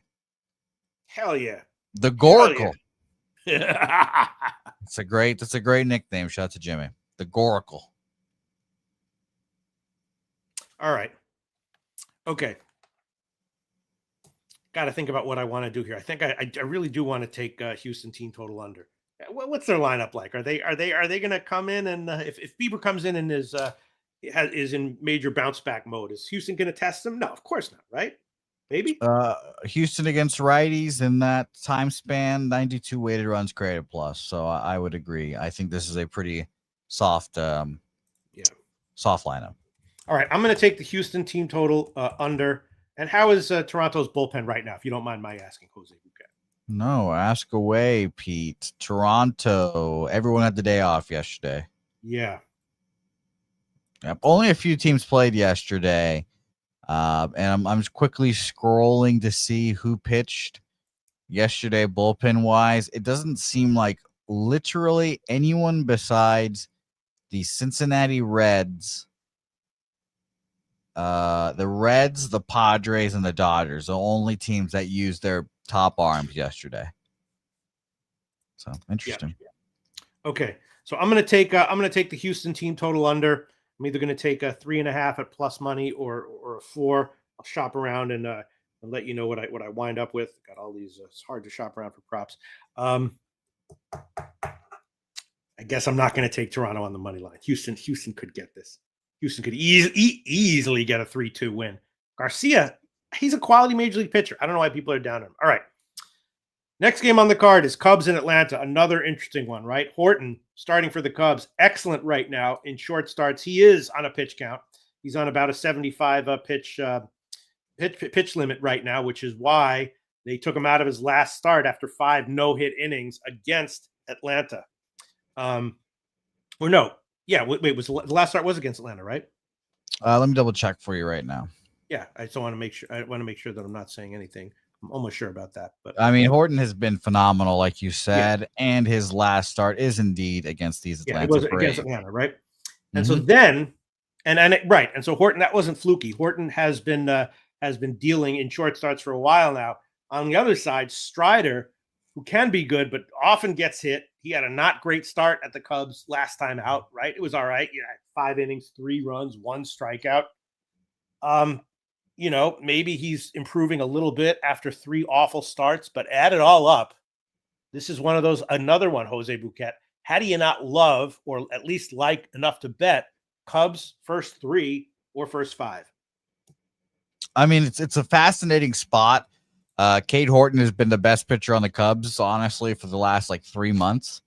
I mean, if you just look at his game log, 0-2, 0-1, 1, 0, 0, 0, 0, 4, 0, 7. That's where he starts getting off the rails there. But that was January, February, March, April, May, June. In June. So it's been a while since he got really touched up, and he's been dominating. But as I previously mentioned, I don't love a back-to-back with a young pitcher here, especially going 5 no-hit innings. The Braves lineup has been struggling, but it has plenty of veterans in there that I think can do the damn job here. Let me scroll down here just to see the expected lineups here. It's interesting that the Braves are struggling, or I should say Ronald Acuna are struggling so bad that they moved him down to the 7th hole as well to make way. But I think that this Braves lineup can get runs off of him, yeah. And the fact that we're getting a -110 is a little interesting. Yeah. Yep. Pete, I don't know if you saw, but Spencer Strider shaved his mustache too. I know. Didn't really help though. Which is, when I do shit to change my luck, it doesn't help that much usually. I mean, it helps a little bit. I think the world will be officially introduced to that guy today, and everyone's going to be like, "What the fuck is going on here?" So the fact that it's so cheap for the Cubs is a little worrisome for me here, Pete. I will say, market in this game here. As I scroll forward here, there's 66% of the bets, 79% of the money on the Chicago Cubs here. And the market has, it's moved from dog to favorite at the very least. Braves were -106, so very, very slight favorites at penny, now -105 for the Cubs. At where we used to play poker at, -108 opener for the Braves is now -109 for the Cubs. So if you're a Cubs backer, at the very least, you should feel better about that line moving your way. But I do lean Braves. I just not enough confidence to move on it. I don't have a lot of confidence to move on a lot of shit today. I feel like I've been passing on everything, but it's just a tough game. And the crazy part, the really crazy part, which I did hit, talk about these, pitcher props. The Strider, Strider's been struggling, right? He, giving up runs here and there. Yeah, he had a nice start at Miami, okay, but in general, he's been struggling. His strikeout prop was 6.5. The under was -150, and he 1, 2, 3, 4, 5, 6 straight starts. You have to go back 7 starts before he, got 7 strikeouts or more, and he didn't come close in any of the others. There's only one where he got 6. Every other start was 3 or less. And the Cubs can be tough to strike out. I didn't understand that strikeout prop at all. Now it looks like it's down to 5.5 juice to the over, but a very high strikeout prop number for Strider in light of how his, August and September have gone, right? Yeah. This is the books trying to tell you something, right? Or the market or whatever. I think so. I'm going to have the Braves written down full game money line wise, just a curiosity. I would love to see what the first 5 full game difference is in this game. Have you looked at it, Pete? The first 5 difference? I think I did. And it was, I think what I first saw was, a little bit higher for the Cubs, but not what I was expecting. Let me look right now at kind of a rec book to see what they -118 Cubs. I'm seeing where we used to play poker, -109 full game. Yeah. I'm seeing no difference between the first 5, first 3, and full game. You are seeing something? Yeah, -118 full game. Excuse me, first 5 and -108 full game for the Cubs. Yeah, okay, I'll go with the Braves. I'll rock with the Braves here, even in the face of that dog to favorite line. I agree with Spoons that he says this line was meant to take the Cubs action here. So I'll take it. Atlanta Braves -101 for me. And this did happen yesterday, didn't it? There was a game yesterday, or maybe it was 2 days ago, where it was exactly like this, and the stud wound up getting crushed. I think it was. Can't remember which game it was. Oh, was it Bergert against the Guardians?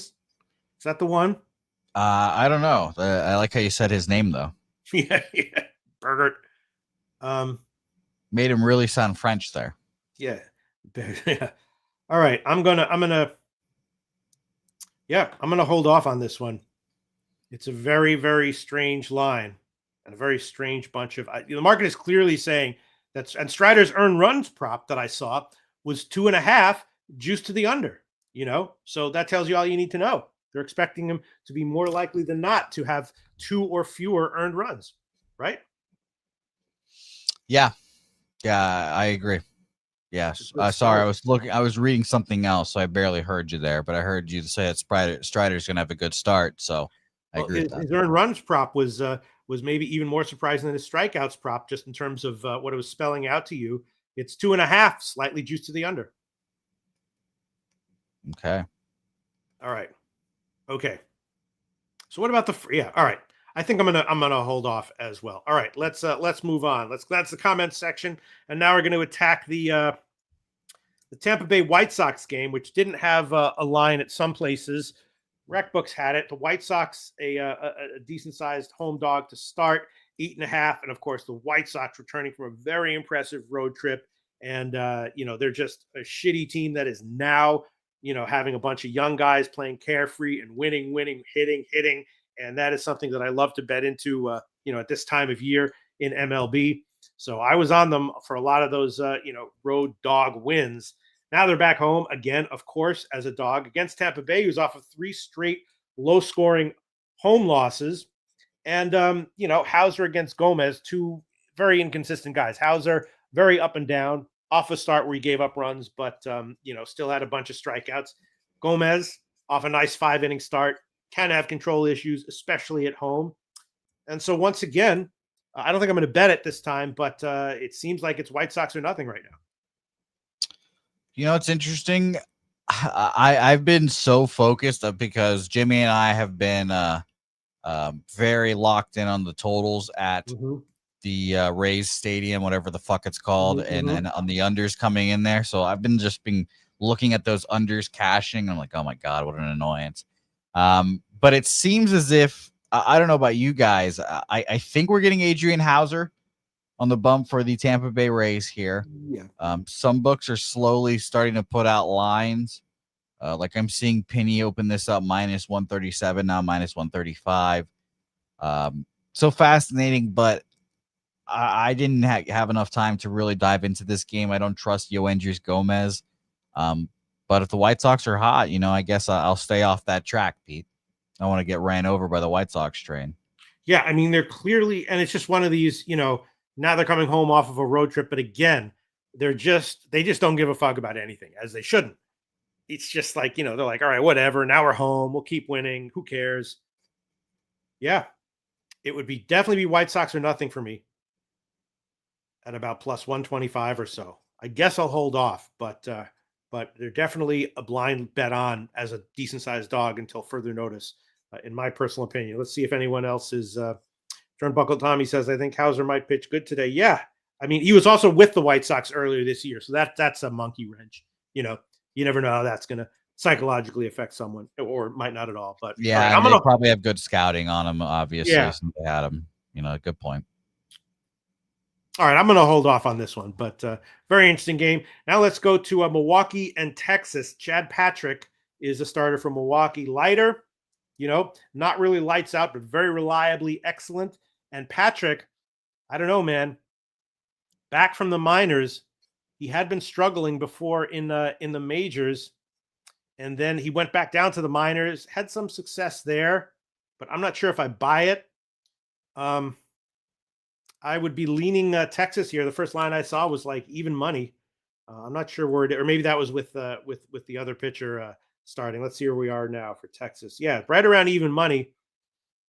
I don't really trust Chad Patrick here, even though he had some success in the minors a bit. It wasn't lights out though. Really struggling in the majors. Lighter, very reliable. Not necessarily lights out, but excellent, reliable. Texas won yesterday. I was thinking Texas at least first 3 or first 5. What do you think, Jose?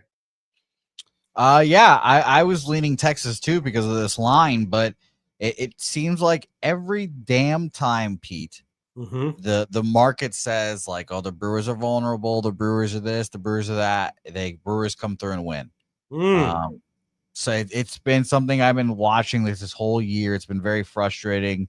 The other day with Jimmy, it came through and I stayed off luckily, and then the next day the market was saying the other team again, and I was like, okay, I'll bet the Brewers this time, and then I obviously lose that game, which is very classic. But it's just surprising to see that now. At least the market in this case is going from minus 107 Texas to now minus 105 Brewers. Brewers are slight favorites again here. We have 62% of the bets, and 73% of the money on the Brewers. So it's a little interesting that the line's moving their direction. It probably should be. But it's I still lean Texas. I still like Jack Leiter and Chad Patrick. It feels like it's been forever since we've seen him, right, Pete? Is he coming off an injury? No, he's coming off of sucking and then going down to the minors. Okay. Go ahead. Well, I have to say, when you're the best team in baseball, you have great pitching. It's tough to break in, right? Yeah.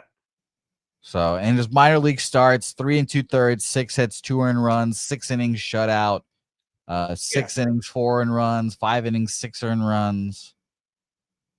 It's a tough mental spot too, because I'm sure he wants to fight for a position in the playoff rotation, or at least a playoff roster. But no action for me. I think I am going to take a shot with Texas first 5. I know that a guy like Patrick having some success in the minors actually makes me a little bit less scared of fading him when he comes back, especially when he's going on. And Texas is they've been winning a lot, coming off a win themselves. But I know that Milwaukee is kind of a magical team this year. Texas not magical, but they're all right though, right? I think they're fine. Yeah. They're all right. All right. I'm going to take Texas Rangers first 5 money line minus 110. I'm going to take it. If Milwaukee wins it 2-1, all right, I'll eat it. Whatever. Let me see. All right. Okay. Let's see what the comment section has to say here. Jermaine says, I trusted Brewers to tattoo Jack Boy. Really? Yeah. And Leiter's the strikeouts. Go ahead. I was to say that it's just that they're so bad, not that they're so bad, excuse me, that Jack Leiter is so bad, I guess, compared to the Brewers offense, but it's surprising to see them so evenly favored. Yeah. And Jermaine brings up a good point. Leiter's strikeout prop struck me as surprisingly low. It was 4.5 minus 120 at a big rec book. Now that hasn't really moved, but, that definitely caught my eye. And the Leiter outs prop. Look at this. Here, another one. I thought the Leiter outs prop was low, 15.5 at plus 100. It's now moved 30 cents to the under. All right. So someone is expecting Leiter to get tattooed. Who said he's going to get tattooed? That person knows what he's looking for. Jermaine 34. I trust the Brewers to tattoo Jack Boy. Wow. Leiter had another very low outs prop. And it's moved now 30 cents even further at a big rec book to the under. That's telling you everything you need to know, right, Jose Bouquett? Yeah. No, I trust your instincts on this one, Pete. All right, I'm going to hold off on. I'm not going to take the Texas first 5. In fact, if anything, probably Milwaukee is the play. It's just so fascinating. Leiter strikeout prop very low. His outs prop really low and headed lower.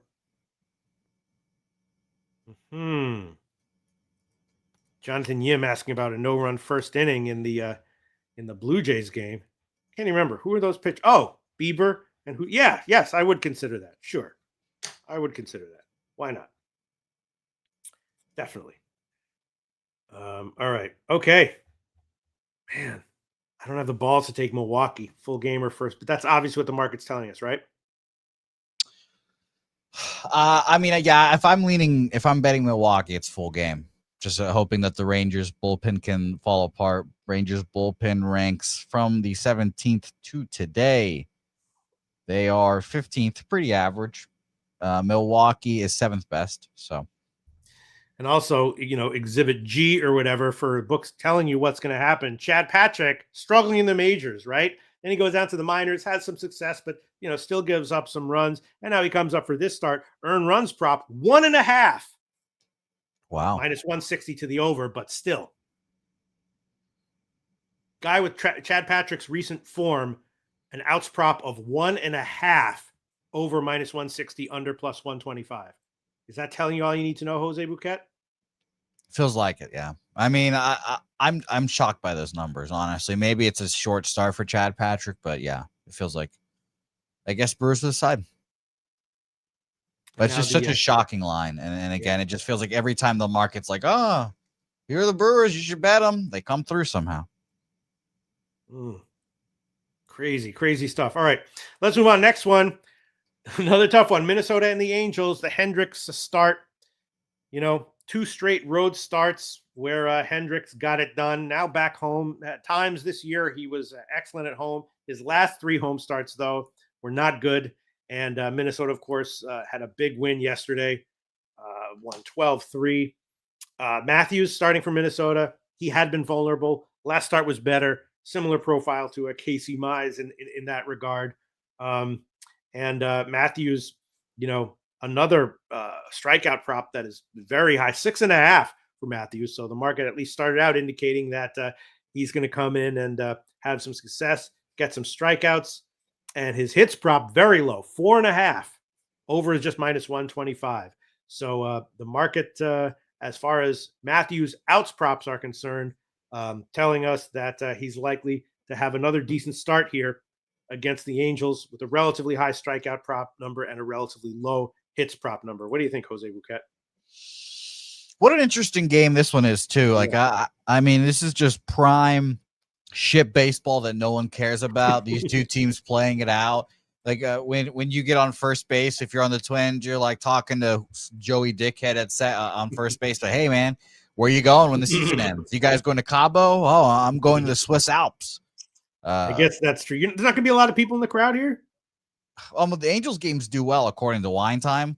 But they're not there for that. They're just there for the night sun, all this shit. But I mean, the market in this game, there's 72% of the bets and 61% of the money on Minnesota. And we've had slight line creepage. I don't want to call it full line movement, but line creepage towards the Angels here. I'm going to refresh my thing here to give you updated line movement, but I'm seeing minus 115 opener at Penny, minus 112 actually at Penny has moved to minus 116 Minnesota. And minus 115 at BOL is still there now. It was up to minus 120 and got right back down. So fascinating. But shout to Morgan Spooner, is the Kyle Hendricks whisperer in the chat here. I just couldn't get my teeth sunk into this game. Two teams that aren't playing for anything. Morgan Spooner and the ballpark pal here saying that the Angel Stadium is the second most offensive ballpark today. Right. But it's not. I mean, it's plus 2%, plus 13% home runs today, which is interesting. Minus 7% doubles and triple, and even on a home run on singles. But I just, two pitchers I don't really like or love. I've backed them before, made money on them. The market's not really telling their hand on anything here, so I'm going to stay off as of now. I want to hear what you have to think too. Yeah, I mean, the market's telling you, as far as Matthews is concerned, his strikeout prop, again, surprisingly high considering his recent numbers. 6.5, was minus 140 to the under. Now it's minus 145. But, he just has a hard time getting to 7. 1, 2, 3, 1, 2, 3, 4, 5, 6, he looks like he does it about a third of the time or so. So maybe it's not that crazy. And then his hits prop very low, 4.5. The over just minus 125. So he had a good start last time against the White Sox.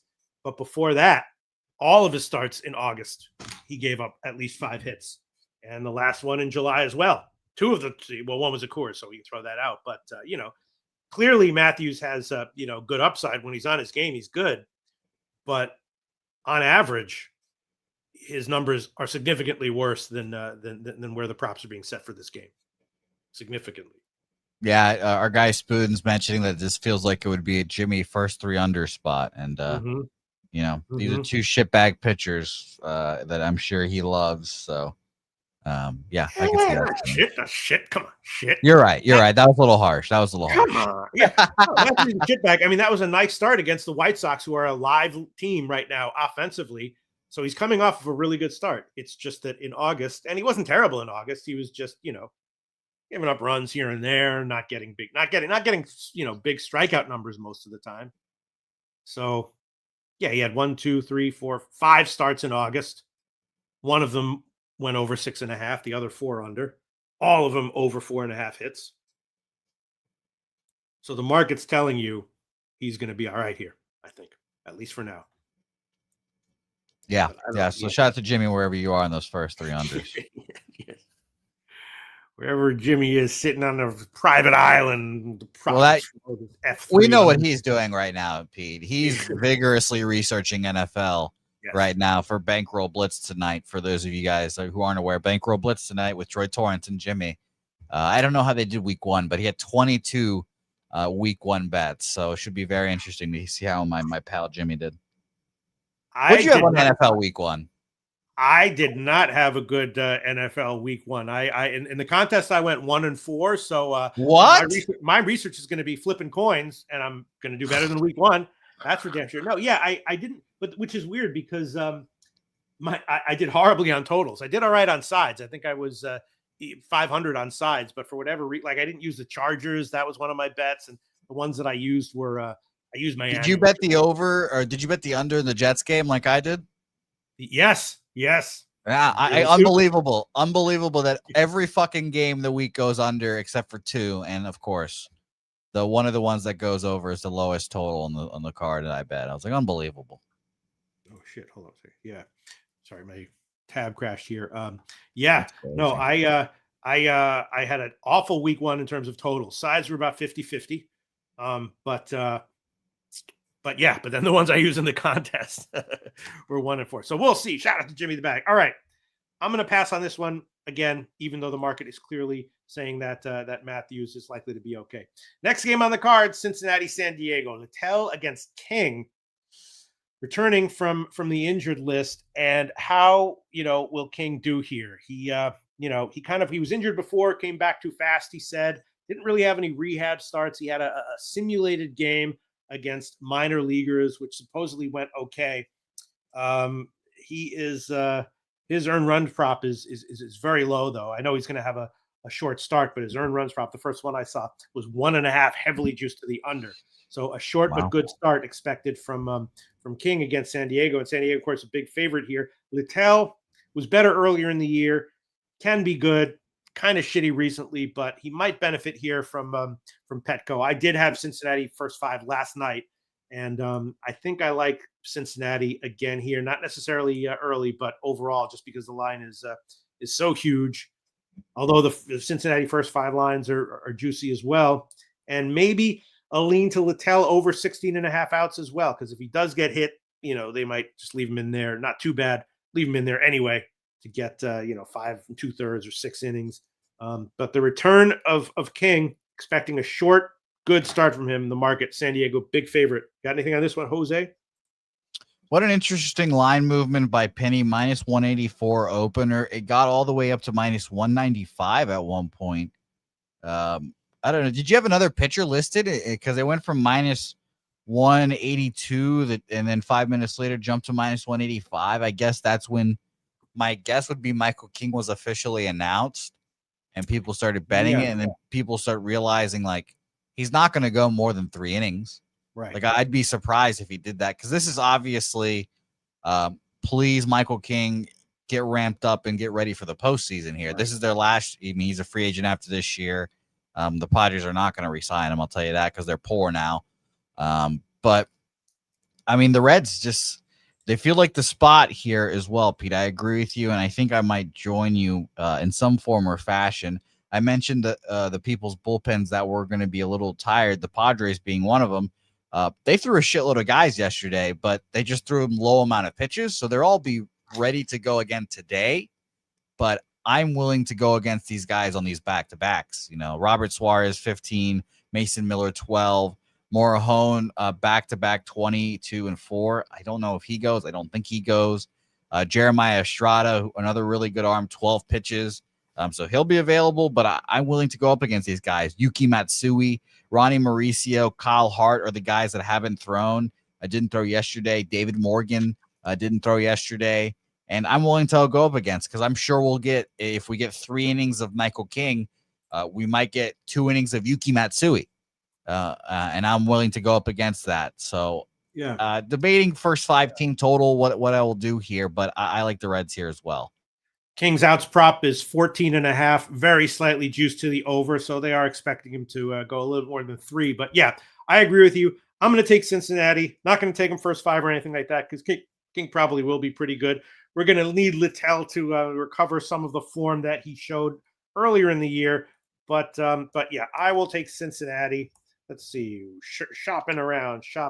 While you do that, Pete, Ballpark Pal has Petco minus 10% runs, second least offensive ballpark, minus 11%. Home runs, minus 4%, doubles and triples, and minus 6% on the singles there. So just a note for all you guys out there. Wow, it's so crazy to me that plus a half, Pete, is even money and money line plus 153. For what? For first 5? Yeah, and obviously that's a product of the low volatility there, but the 50-cent difference. Yeah. Well, first of all, I'm definitely going to make official Reds plus 169 money line, full game official play. And yeah, the under is probably a decent play. What's the betting like for the under? Market, let's find out here. Cincinnati, yes, there we go. There's 54% of the bets on the Padres, 95% of the money on the Padres. Wow. That's not good. Big bets on the Padres. That's crazy. 60% of the bets and 64% of the money on the under here. So a little over love comparatively here. There's not many games that get bet to the over according to wager here. I'll tell you right now, Pete, Minnesota, Los Angeles, 69 and 89 on the over. Kind of makes the under more appealing there. Maybe I'll go back to that here in a second. We also have one more. Miami, Washington, 78 and 93 on the over. But that's it. That's the most bet overs on the card here. There's Detroit, Cleveland, or Detroit, New York is 73% of the bets on the under and 66% of the money on the over. So it's kind of rare having over bets here. And then the fact that we have, 60% of the under here makes it feel like there's a good amount of over money on this. Okay. Well, I'm going to add on Littell over 16.5 outs minus 120. As an official play. Hopefully he, when he's good, even when he's not that great, he's an innings eater, I guess. I'll add that one on. Take Cincinnati as a big dog as well. And we'll see how it, I'll get 115. There we go. 115. I'll take that one. See how it all turns out. I'm going to double up and take Cincy full game money line plus 166 and team total over 3.5 at plus 105. Okay. Ooh, I'm actually getting 113 for Littell outs here. Okay.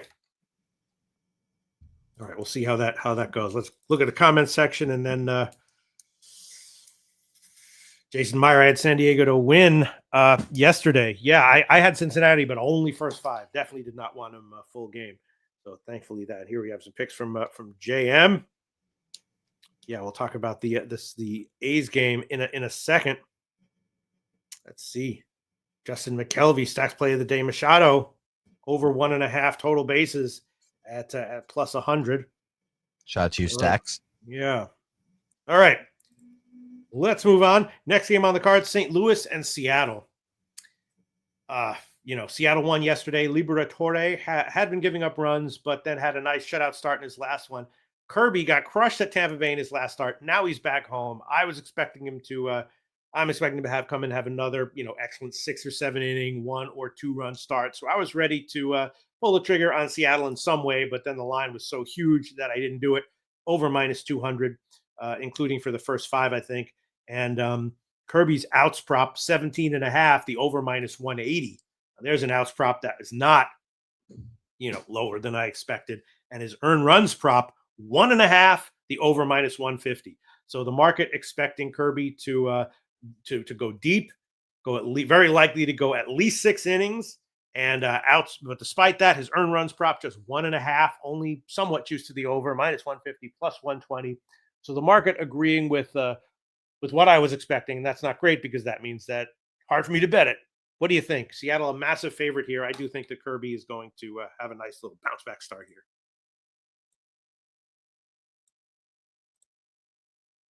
Hey, Bouquet. Hey, Bouquet. There we go. I muted myself. There we go.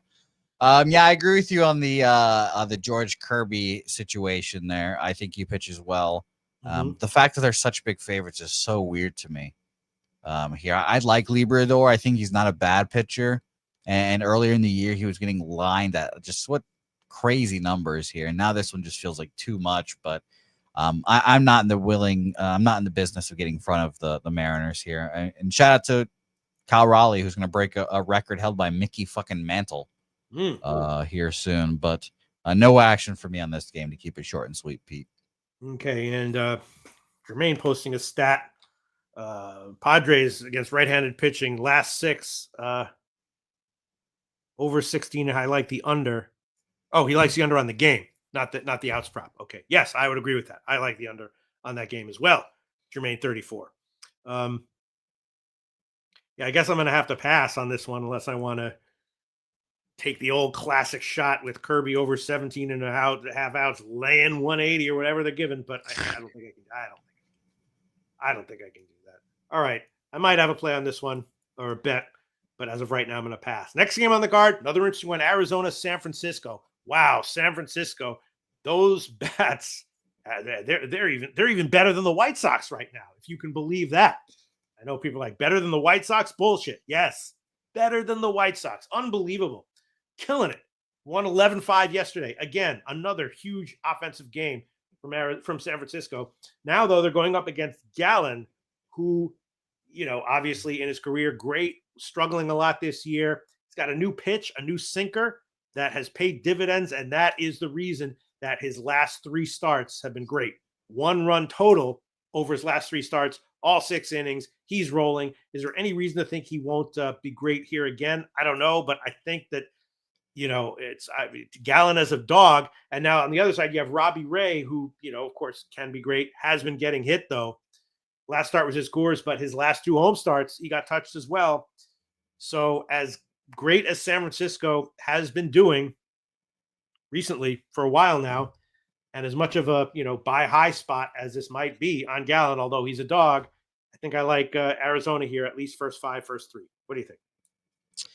I was more interested in this total. I mean, both of these teams are ripping the ball from each hand. Diamondbacks against lefties from the 17th to today, they are 3rd best, 132 weighted runs created plus. And you talked about the Giants hitting the ball the best against righties in that same time span, 145 weighted runs created plus. Is this total of 7.5 just kind of based on the merit of these pitchers? I mean, Gallen's been good for the last few starts, but he's been terrible all year. Just below. I shouldn't say terrible, just below what he should have been. Yeah, but there's a reason for his recent turnaround. And if he does it again here, now you got, instead of 9 innings, you got 6 innings to get 7.5, which is a different story. 6 total innings, because his 6 shutout half innings count as 3 innings. So now you got 12 half innings to get 7.5 runs instead of 18.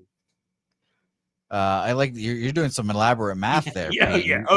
When you start breaking the half innings, head.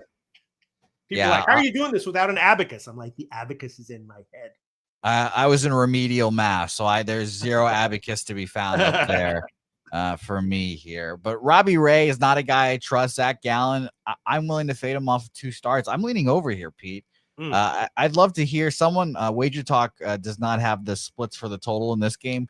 If someone could shoot me the total, as I said, that it appears 80% of the bets and 76% of the money on the under in this game. I mean, I think this is a sneaky over, Pete, if we're being honest. Let me see what the line movement has done with the total here. I mean, at least let the juice be moving to the under, right? to the over, I should say, but minus 115 to the under at Pinnacle. Pinnacle now minus 109 to the under. They're very interesting. Beta, BOL minus 116 and minus 113. Pedro Loshak, I will be on the over in this Giants Arizona Diamondbacks game. And I think if you are, I'm going to be on the on Arizona first 5 though. I guess I'll just take the money line. I'm seeing plus 110. Maybe I can get somewhere else instead of plus a half run at minus 130. I'll just take the all right. So I'm going to take Arizona first 5. And if you think the over is really good, I think that's much more likely to be Arizona touching Robbie Ray, which would not be a surprise. Than unless Gallen's just like been awesome, but now physically he's just a little bit worn out, so he's still doing the same things, but not as well. Then he'll get hit. But he's a veteran who knows what he's doing. And I'm specifically going to target both of these guys, Pete. Mm-hmm. Both bullpens are fine. Giants is 5th in the league since my last split here, and Arizona is 18th. So I think I'm going to take first 5 over and be real ballsy here. Wow. Over 4. It's a 4, Pete. So I think that's wow. I think that's the sign there that if it's not a 3.5, it's 4 even money. There. So first 5 over 4 even money for me. All right, I'm going to take Arizona first 5 money line plus 114. So maybe just like the Arizona team total over or something like that. Full game, first 5. What about that? I definitely looked at team totals here too. I just wanted both of these assholes to be involved, and I want them both to give up runs. I'm going to be able to get 115 for Arizona first 5. Market kind of all over the place on this first 5 money line. Some sharp places way lower, others less so. Man, the Arizona team total. What would that be on this game? It would be 3.5 minus 105 to the over here. Seeing here 3.5 plus 104. How is Robbie Ray? Is he that bad? I don't trust him. I wouldn't trust him to watch my kids. Yeah, no way in hell I would trust him. I mean, man, look at this guy. This guy how's the San Francisco bullpen right now? Let me tell you right now. Los Gigantes.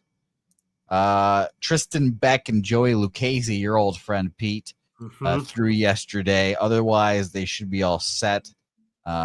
Everyone in their middle relief and setup guys, all of them went yesterday or the day before yesterday, I should say. And Ryan Walker went 2 days ago, 3 days ago now, loss and a blown save. So we'll be fascinated to see how that goes for him. Some funny shit in the comment section. So should I take, I do want to take the Arizona team. Should I take the first 5, 1.5, or the full game 3.5? Say that again. Sorry. First 5 over what? 1.5 minus 120 or the 3.5 at plus 104. And that was first 3 there. You said the first one? No. Team total. Arizona team total. Oh, okay. That's our first 5 team total. I like that actually. Yeah. Yeah. Over 1.5. I just hate it when you got a guy who you're expecting to get touched and he's actually okay for 5 innings and then top of the 6th, he starts falling apart. And they put up 4 runs and you lose your first 5 team total over 1.5. I'm also moving on Minnesota, Los Angeles under 9 and minus 150, minus 105. Did I write that down? No, yeah, minus 105. Excuse me. Okay, I will take the Arizona team total over full game 3.5 plus 104. Okay, beautiful. And yes, Turnbuckle Tommy, I expect him to give up 1-2 runs today. Same thing with Robbie Ray. All right. Glance the comment section. Then we'll move on again. Let's see. All right. Okay. And then the next game on the card, here we go. Boston and the A's. May, I believe, is a starter for Boston. Springs. That just got changed recently. That is now Connolly Early, Red Sox pitching prospect. Is now pitching for the Red Sox. Connolly Early. Who is that? Born in 2002, Pete. Holy shit. Yeah, makes you feel washed up there. Yeah. Early's last few appearances, got 100 innings pitched in the minors, excuse me. 18 starts, 10-3, 2.6 ERA. He was in Double-A earlier this year. He started the year in Double-A. Went to Triple-A, has had 6 Triple-A starts here. I think I can actually split it between double and triple A. Okay, so his double A numbers real quick. He had a 2. That's his FIP. I just need regular fucking ERA. There we go. 2.51 ERA on double A, 2.83 in triple A. He has good K9 as well here. I'm just all over the place trying to find these damn numbers. But Connolly Early is a guy I'm interested to see here. I also find it fascinating that the Red Sox brought him up in a AAA ballpark. Like, I think this will make him feel a little more comfortable instead of pitching in front of, the Red Sox faithful and everything. Jeffrey Springs is a guy I like as well. But Pete, the only bad thing about our guy Connolly Early is that today, according to Ballpark Pal, and shout out to our guy Spoons, plus 18% runs here today at Sutter Health Park. Yeah. Plus 29% on the home runs here today. He's given up 1 or less home runs, Mr. Connolly Early, in all of his starts this year. So that's good, but, the majors is going to be a little different here. I mean, you guys know me. I want to back the Red Sox, but go ahead, Pete. I hijacked this intro. Oh, that scotches everything, because the reason I was so loosey-goosey with all my bets or picks earlier in the show is because I was like, even if they all lose, I'll make them all back. I'll break even with the Boston game, taking batter props against May, the A's to win, running the first, all that shit. I was like, Soderstrom, Butler, Kurtz, all those guys, hits, runs, RBIs, so I'll be like minus 6.3 units leading up to this game, then get 7 units back with all the correlated batter props. That's all out the window now. All right. Yep. I was gonna, had a whole bunch of plays betting on the A's, fading May here and there. I was even thinking about Springs over on his strikeouts prop, but now gonna have to reevaluate the whole thing, right? Scrap it all, Pete, I guess. I mean, I'm very interested to see how he does. The Red Sox have been pushing to the youth, but line movement in this game is fascinating. I mean, minus 105 each way opener. It obviously moves a little bit. I think that Connolly Early news was about 11:30ish, and you can see that the A's went from minus 105 to minus 107. Red Sox minus 105 to minus 101. People fading the rookie. I get it, but I'm not going to bet this game. Yeah. Well, the one thing I was going to do, not that I thought that Springs would come in and have a particularly good start, but that he would get his strikeouts, just 4.5. But I guess I'm going to have to reevaluate this whole entire situation. All right, and then the last game on the card is Colorado Dodgers. Marquez against Sheehan, I believe, and I just put this on the back burner because it's one of those Dodgers minus one of these minus 300 lines where I'm not auto betting the starting pitcher or the big dog. So I got nothing on this one. Didn't look into it too deeply. Got anything on this one? No, but you guys in the chat all know how I think about this game. It's Harman Marquez versus Shaheen. 94% of the money, 80% of the bets are on the under in this game. 71% of the bets, 68% of the money on the Dodgers. But I'll say it for the 1,000th time. I don't think that any baseball team should be minus 300. So if I had to play this one play, it would indeed be Rockies money line. But nothing for me. Yeah, me either. Nothing for me. All right, let's look at the comments section. Shout anything out, and then we will wrap up we'll review our official plays, and then we'll go into a 5-game WNBA card with Justin. You better say Justin's name right, or he'll fight you, Pete. I know. Yeah. I like how you spelled it today on Twitter. That got me a real big tickle. Spelling shit. But you gotta pay attention to everything, Jose Bouquett. All right, yeah. I don't know what we're gonna. All right, let's just review our plays. I'm looking at my card. Makes me a little bit nervous, but we'll see. I got Washington, Miami, run in the first, -116, which might be just a huge sucker play after 22 runs yesterday and 2 vulnerable starting pitchers, but I did it. Warren, over 15.5 outs, +142. 9 of his last 11 home starts have gone over 15.5 outs, and now they're giving you +142. So obviously the under is the play there. I took the over. Casey Mize, over 4.5 hits, -115. Also probably a little stupid, but whatever. Houston Astros, team total under 3.5, +102. I'll shop around, see if I can get a little bit better, but expecting Bieber to have a nice start. Cincinnati Reds, +169. San Diego bullpen, used up a little bit, and King coming in. I'll take that one. Littell, over 16.5 outs, -113. And then the Arizona game, I'm going to take Arizona first 5 money line, +115, and the full game team total over for Arizona, 3.5, +104. We'll see. We'll see how it all turns out. What do you got, Jose Bouquett? Hey there, Bookie. Bookie, unmute yourself. My guy, Book. Bucarino. Bucalela. Bookie. You like that name, huh, Pete? Muted. Yeah, Not I was muted. true. I unmuted my Yeah. I muted myself on my computer. It was great. But yeah, I was actually looking at some soccer here, Pete, and I'll talk about that here in a second because I know you love you some soccer, Pete, as quiet as it's kept.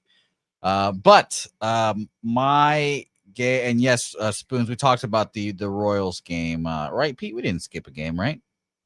The Royals game? No, not at all. That's a Cleveland is probably the way to go, but the line has moved in KC's favor. And I believe that the sharp money appears to be going that way. But, KC, I forgot who it was. One commenter said it was one of his easy play of the day. And Nutflush Allen said, KC is a no play for me rest of the year. So, but line's moved in KC's favor for sure. Okay. Well, my plays of the day here: New York Mets first 5 money line +115, Atlanta Braves money line -101, the under 9 -105 in Minnesota, Los Angeles. I mean, I if I wasn't such a pussy, I would take first 5 there, but whatever. Cincinnati money line +166, doubled up with team total over 3.5 -105. For the Reds there. So let's go Reds today. And first 5 over 4 even money in the Arizona San Francisco Giants game. Now, Pete, let me tell you this. This is the most important day in Venezuelan athletics history. Everyone, again, I said this before, baseball is Venezuela's best sport. But all those motherfuckers over there, they love them soccer. We suck at soccer, Pete. We have never advanced to qualify for a World Cup before in the history of the country. And today is the final day of South American World Cup qualifiers, Pete.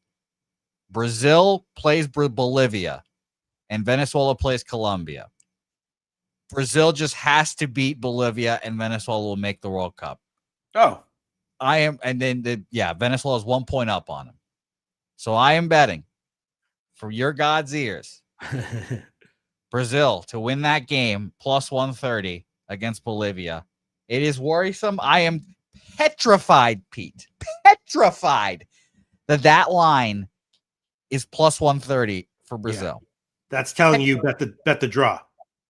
Yes, +226. Right, that's the play right there. No, so you want to take a little draw action then, Pete? No, I'm just saying. Oh no. Okay, I'll listen to you, Pete. Draw +226. What, bet it with you? Oh, I'm gonna bet it now. I hear you saying that. I want to bet Brazil, but I just need these cocksuckers to come through for me. But is Brazil motivated to win, or they just absolutely not? They've got nothing. This is everything for Bolivia here. Bolivia needs to win or draw. And to have a shot here. Venezuela needs to beat Colombia and not lose, especially. We're up 1 point. If we both draw, I believe Venezuela makes it. And I need it, Pete. This is the best part about this is just to make a fucking playoff, right? To get into the World Cup. So Bolivia, Brazil draw plus 226 will be bet officially by me today. And that would be okay for you. I will accept that as long as Venezuela does not lose. If Venezuela loses, I will be down bad, as the kids say. Because then you get in with a draw yourself, right? Yes. Oh, yeah. Maybe I'll bet that too, actually, in solidarity. Definitely like listening to what you're saying and putting the script together in my head. Definitely seems like the draw is probably the play here. Bolivia needs a win, though, right? Bolivia needs a win, yes. The only way they can make it is they win, and I just don't think they're good enough. And if Brazil loses, doesn't matter either, right? Yeah, they're already in. Yeah, the only way Venezuela do not make it if Brazil win or if Bolivia wins. And God damn it, if those motherfuckers lose, I will hold a grudge on the country of Brazil forever. All right, I'm going to follow this. When's the game kick off? They are tonight, Peter, at let me double check for you here. I believe 7:00. Oh, 7:00 here, your time. But yes, extremely important games for the boy here.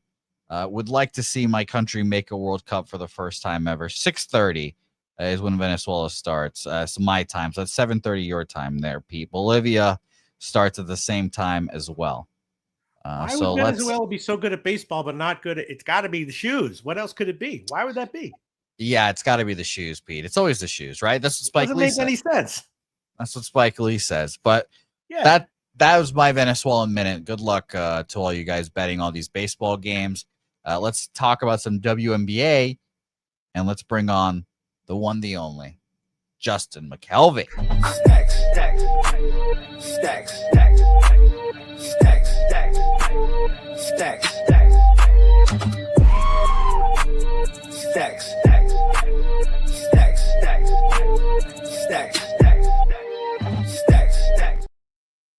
All right, Justin McKelvey, great to see you again. 5 games on the card.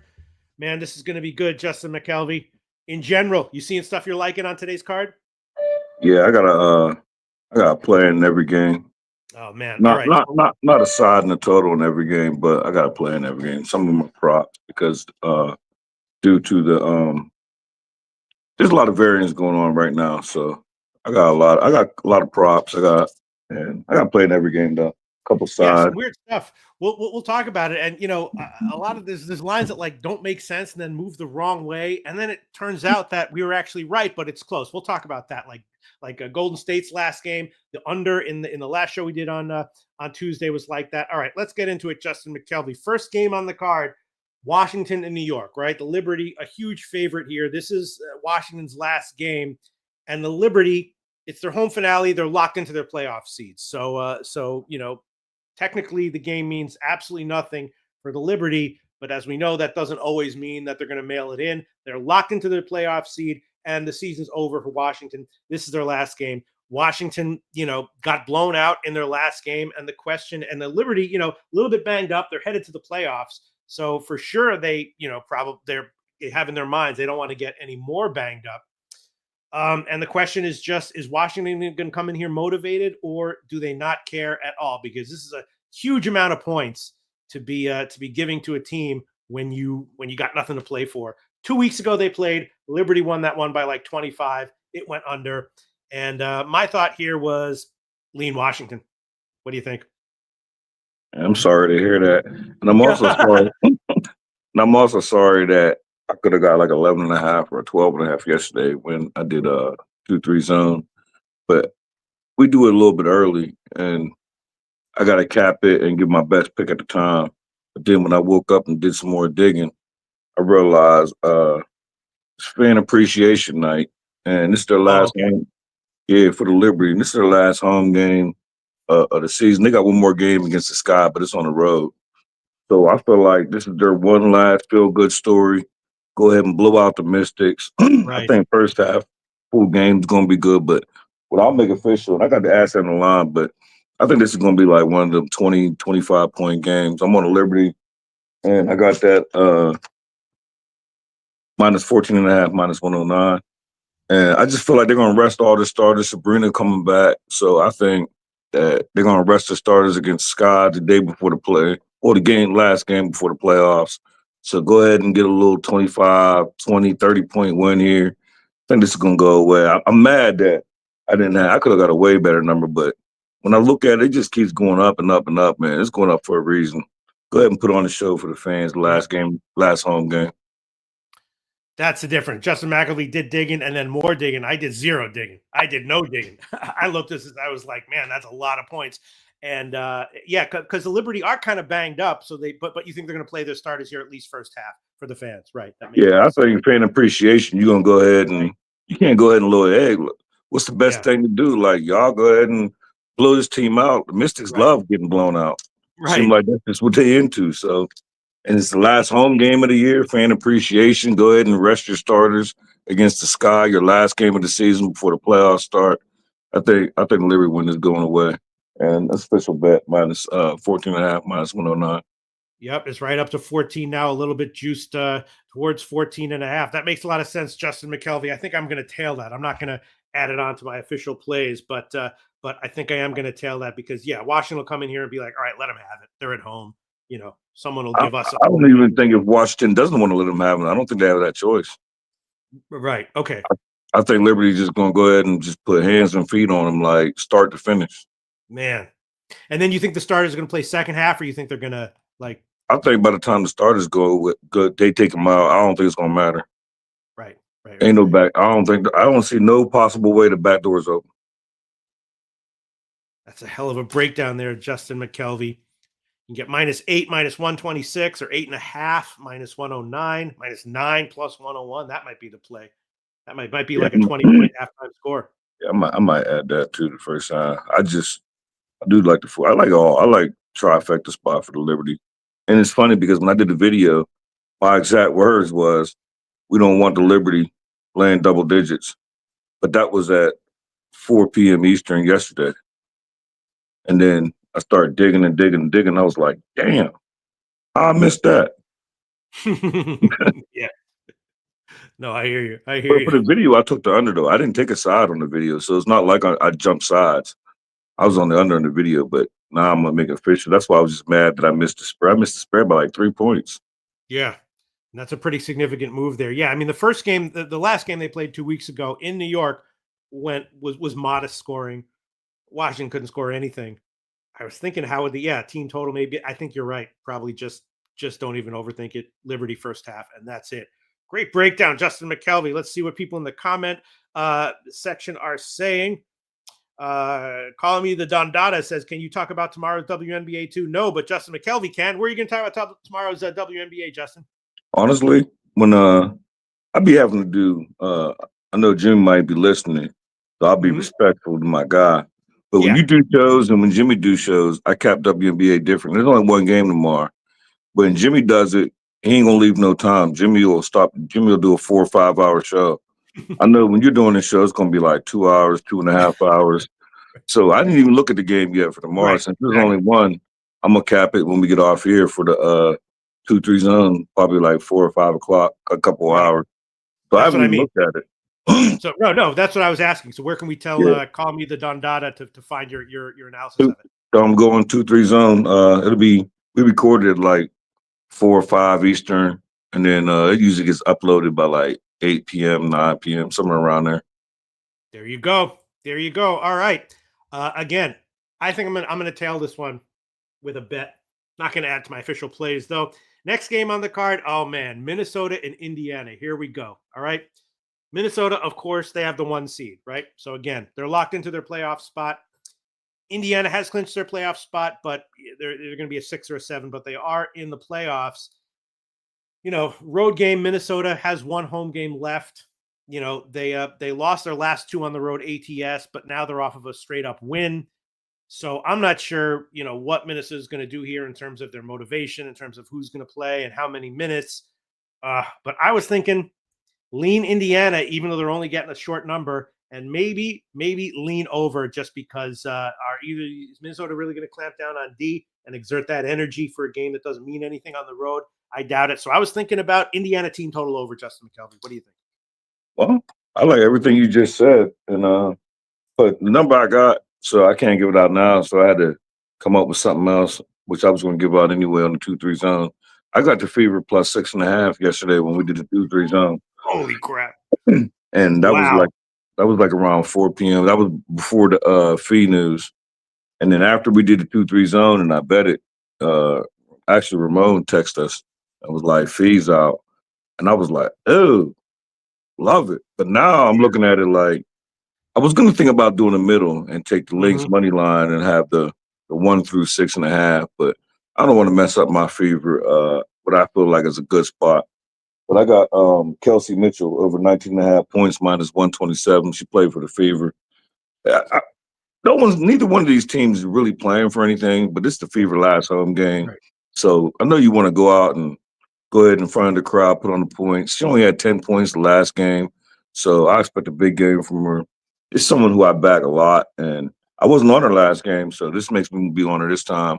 But what I already bet on the show yesterday was the Fever plus 6.5, but that line way gone, so I'm giving out Kelsey Mitchell over 19.5 points. But the thing about it is, a lot of times when you see these players get ruled out and the line drops, they still blow somebody out. So Of course.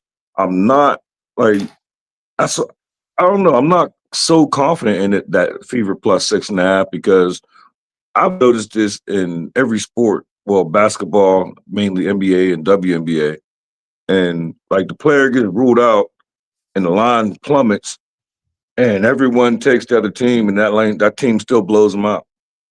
But now they don't got Fee or Dejanay Carrington. So, but that's never mattered. Like this Lynx team is something special. So Yeah.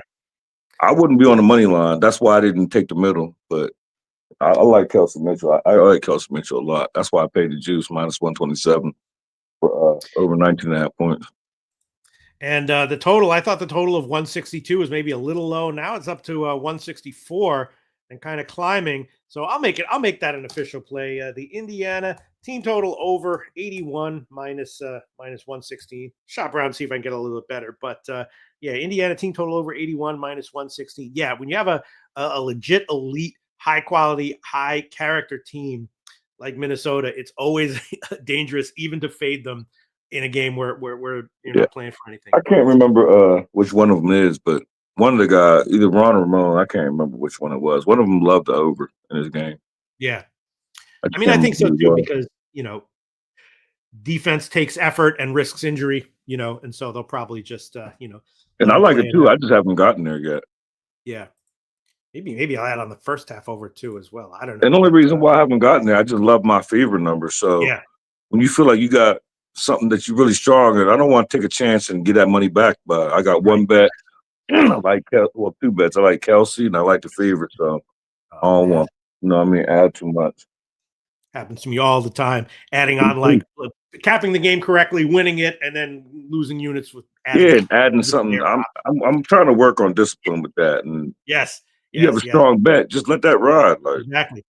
And it's especially hard to do when you do have a good read on the game, because then you're like seeing small edges here and there, and you're right. And so, but yeah, it's discipline. Much more. I'm working on that. Go ahead. Yeah. All right. So let's see what the comment section has to say. But I'm definitely gonna take Indiana team total over as an official play. And now let's move on to the next game on the card. This one, man. Chicago and Vegas. Vegas, a massive favorite here. Vegas, of course, absolutely rolling. Still looking for the 2 seed in the playoffs. They're covering everything except for their last game, which they won by 14, lost ATS. So now they've got these massive favorite numbers where they're not, undervalued every game like they have been for a while now. That game went way under. And then, Chicago, as bad as they are, they have covered 7 of the last 9 games. Like they are covering numbers, and now they're getting a massive number here. Vegas money line, I'll take it, but the 17, I don't know. And the total, I don't really know. Pass for me. You have anything here? Yeah, I got prop in this. I'm on Asia Wilson over 24.5 points minus 125. And the thing about it is, on the two books that I've seen, the MVP odds done switched. Fee's no longer the favorite. Now they got Asia Wilson as the favorite. And just like we know that, she know that. And she wants that MVP. And my thing is an 18-point spread. I don't want to get involved in no 18-point spread. I don't want to get involved in the total because if it's a blowout, it's going to go under. And then Angel Reese, like they're on her ass about the comments that she made about her team. So I really don't want to get involved in the total, but I'm going to count on Angel Reese to give me 25 points when you want to be the MVP. I mean, she playing like it. This team don't seem like they're going to lose ever again in life. So Asia for MVP, I didn't bet it, but I'm gonna keep betting her points prop. So and they playing for something. They're trying to catch my dream. They're like a half game behind my dream, so they're trying to catch us. They're not gonna catch my dream. That's over. They're gonna get 3 seed. They ain't getting a 2 seed. That's us. In case you didn't know, I'm a Dream fan, so Dream gonna get number 2. So, but they gonna ball hard though. But and Right. it's gonna start. It's gonna start with Jack Young and Asia. I've been doing that for 2 days now. I keep calling her Asia Reese, Asia Wilson, over 24.5 points. Names are not easy. Yo, like 4 times yesterday in the video, I kept calling Asia Angel. Oh man, yeah. No, I hear you. I hear you. Sober. All right. Yeah, and the Wilson props. I'm not saying this one's going to cash, but I follow WNBA props closely, and her props cash like not every single time, but like the points and the rebounds. lot. Props, yeah, they're And now just that like, she's a favorite, I know she knows that. So all she gotta do is just ball out the last game and go ahead and Angel Reese. I was looking at the chat, my fault. And just keep balling out. Like I know she won the MVP. And then fall the MVP up, she won chip. And I don't know, Yeah. plus 300, the Aces plus 300. I would just rather them lose a game. I don't want them going into the playoffs winning all these games straight. So I can't take them as a future, but plus 300 is interesting. yeah, Has my definitely. attention. The weird thing about Wilson's props though is that like the quote unquote supposed sharp books are always leaning to the under, and those leans are always wrong. Whereas like their other leans are usually pretty good. Plus, with a But double-digit spread, a lot of the books is going to look at it like they're going to pull their starters, and they're going to pull most of them. But Angel's going to go crazy though. She can't come out here and lay a donut and think she's going to get the MVP. But then again, Fee not even playing today, yeah, so this is her chance to be like, "Damn, Fee not playing. I'm already favored. Go out here and get 30, 32 against Angel Reese." so you're on the points over. Yeah. Okay. When I get off here, I'll send all my official plays to Jose so he has them for my record. Why am I record right. not? And then the Good side luck. and the total, it's up to 18 now, slightly juiced towards Chicago now, but total Yeah, hasn't moved at all. It's hard for me to and it's funny you said Ace's money line. One of them, either Ron or Ramon, said that backstage yesterday. So when it was time for me to get my play, I was like Ace's money line next game. Yeah. This is just a joke, people, because once in a while those massive favorites do actually lose, and you don't want to be that Absolutely. year one. Yeah, but they can't lose this game. They might not cover, but they got the Yeah. 2 seed. If they lose, they're not getting the 2 seed. They're a half a game behind us. If you So want to they bet can't lose Ace, this game. yep. If you want to bet Ace's money line 1-17, go for it. I'm not going to do it, but it's probably positive. Yeah, I'm not All doing right. it. Let's look at the comment. Shout out to Brendan Cummings, Lex Steele, everyone. All right. Now, let's move on. Next game on the card. All right, here's one that I did bet. Didn't love it, but it has moved in my favor, I think. LA and Phoenix. LA, basically out of the playoffs, not mathematically eliminated. They did get a win and a cover in their last game, but before that, they couldn't cover anything, And now they're going up against Phoenix, who's off a straight-up loss. This is their home finale. And the Phoenix, they've locked up home court advantage for the playoffs. But I saw this game kind of the way you described the Liberty game, and I thought that awful loss, home finale, Phoenix was going to roll. I did bet it at -7. Let's see where it is. I think I saw it move, and let's see where it is now. Yeah, at 7.5. Okay, so it moved about a half point. Phoenix is a very strong, tough team, and I just don't really believe in LA, even though they are technically mathematically alive for the playoffs. I think if you give them a full game, 4 quarters, Phoenix probably rolls. What do you think, Justin? If I had to pick a side, I do like that. But one thing I do like, and I've always talked about it, we don't want the Sparks like nowhere as a favorite. But as a dog, that's where you want them. Not I don't know the trends, but that's most likely where you want them is Sparks. But and they have to win. They got to win these last 2 games. But it means nothing if the Storm win tonight against the Valkyries, which you're going over next. So, but the thing about it is both these games are at the same time. So it's not like they're going to punt or nothing.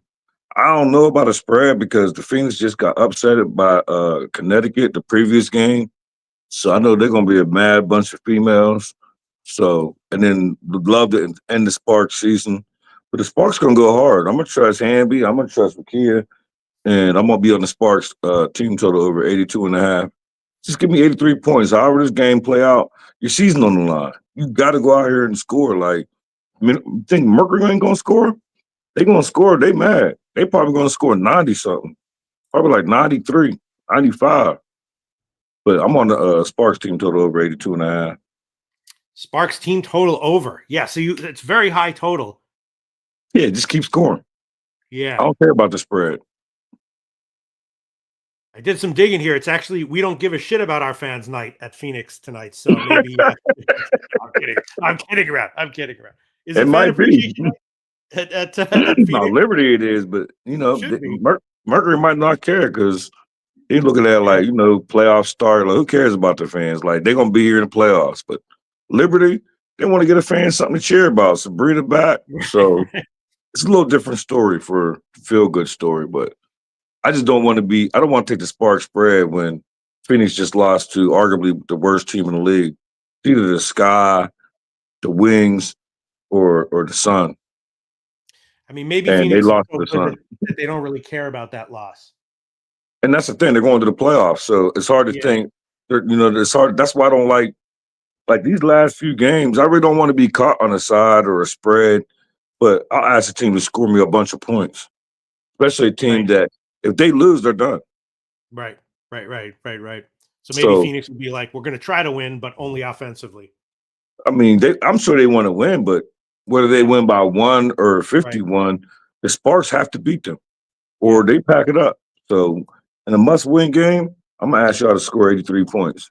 And that's another nice look. I'm not gonna make an official play, but I might tail that one. 83. Yeah, it's 82.5. I just need y'all to score 83 when your season's on the line. They can definitely get there. Yeah, I don't feel like I'm asking for much. And Phoenix, 83 is a kind of a high total, but yeah, they can get there. Oh yeah, can give it up. Sparks don't play no defense, so they're gonna have to keep scoring because the Mercury gonna score. They don't play no D, none. So if but you don't just like the full game over 172.5. That's kind of high. I like Sparks totals over when they're at the crib. Right. I really, and then I don't. And then it's hard because if the Mercury go up early, like go up big early, that's gonna affect the total. Like, so I just want to base it down, and I secretly bet Diego Hamby, but I lost my I bet it already, but I lost my confidence enough to give it out. For points, you mean?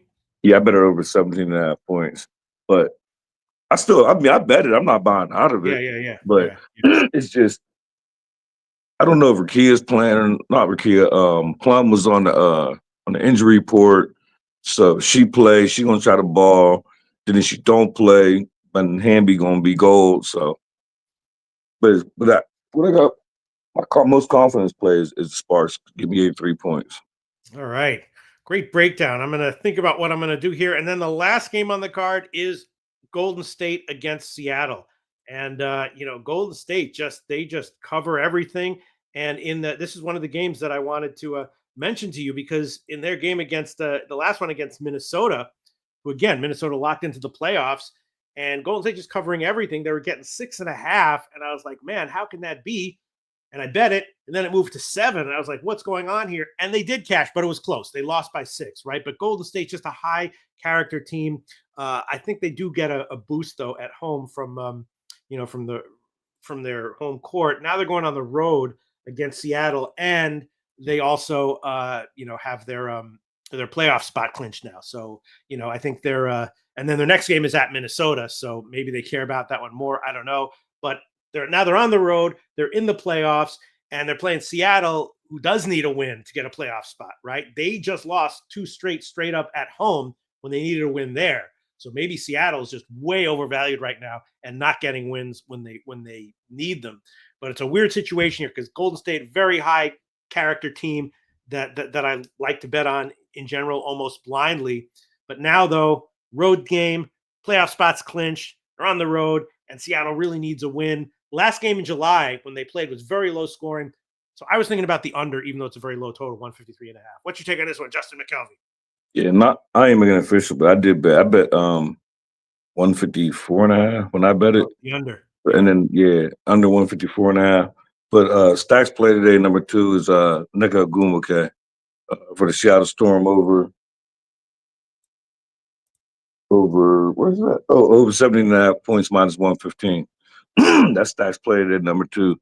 If Seattle wins, they're in. It don't even matter what the Sparks do. So all they gotta do is win. And I don't want to back the Storm because the Valkyries, they've been like my little quietest kept first half, and Veronica Burton assist. So they made me so much money. I don't want to count on them now when they're not playing for nothing. Right. So they're not going back home. They're not going to have no playoff games when they do playoffs start because of some scheduling difference.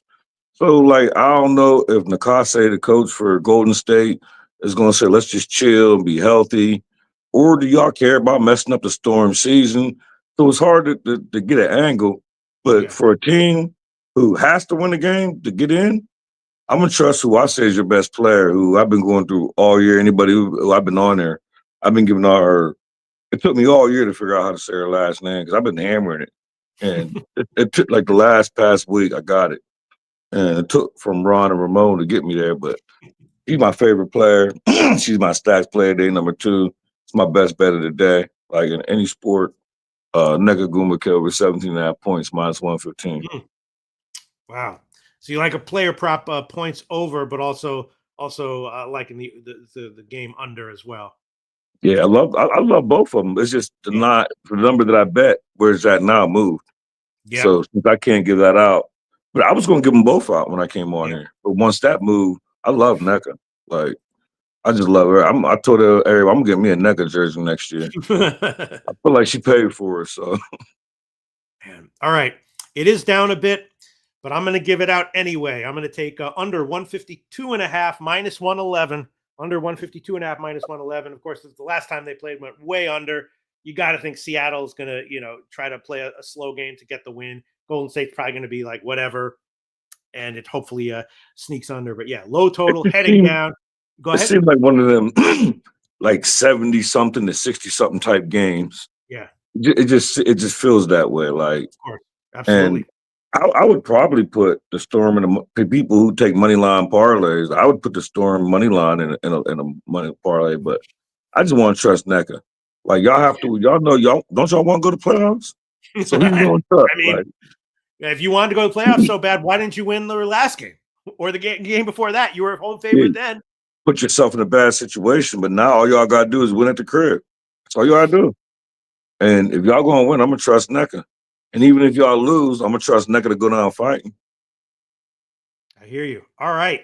Okay. Great breakdown. Let's look at the comment section to see what anyone has to say about this one. All right. People, call me the Don Dada. Ask about the Aces if they lock the second seed. All right. So let's review our official plays. I just have 2 right now. Indiana team total over 81 minus 116. And this Golden State Seattle under 152.5 minus 111. I like them both. Justin McKelvey, review your official plays right now, please. Thank you very much. I got the Liberty minus 14.5 minus 109.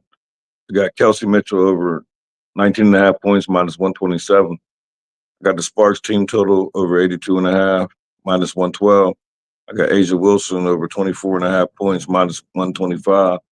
And Stacks play today, number 2, I got Nika Gumake over 17.5 points, minus 115. And that's Stacks play today, number 2, only because of the order that came on. But that's my play, like the whole entire slate, baseball, WNBA. I love that play. And I love Nika. She always cashes for me. And this is the best spot, I feel like, all season for her. I'm going to look into her jersey as well. Just look at her props. When you get off here, just look at her props and just check her history. And then when you look at it and be like, damn, y'all must win. Nika? Yeah. Yeah, I do. I follow the props closely. I don't have any sense of hers in general right now, but like unlike Wilson, who's like just cashing like 80% on her overs. But all right, when do the playoffs start? Are we gonna have a show next Tuesday? Yeah, We will, right? I want to say the playoffs start Sunday. Don't quote me, but I think Sunday. Well, that's gonna be fun as hell. And for those games, I will dig in and then dig in again and dig somewhere Yeah, else. And dig somewhere that's else. when the sides and the totals will come out. It's just hard for me to figure out what these women are going to do at this when there's 1 or 2 games left. Like we know what Seattle going to do, but what are the Aces going to do? Like up 18 with an 18-point spread. And the only reason why I like the Liberty, I think it's the feel good story. The second to last game, fan you're right. appreciation night.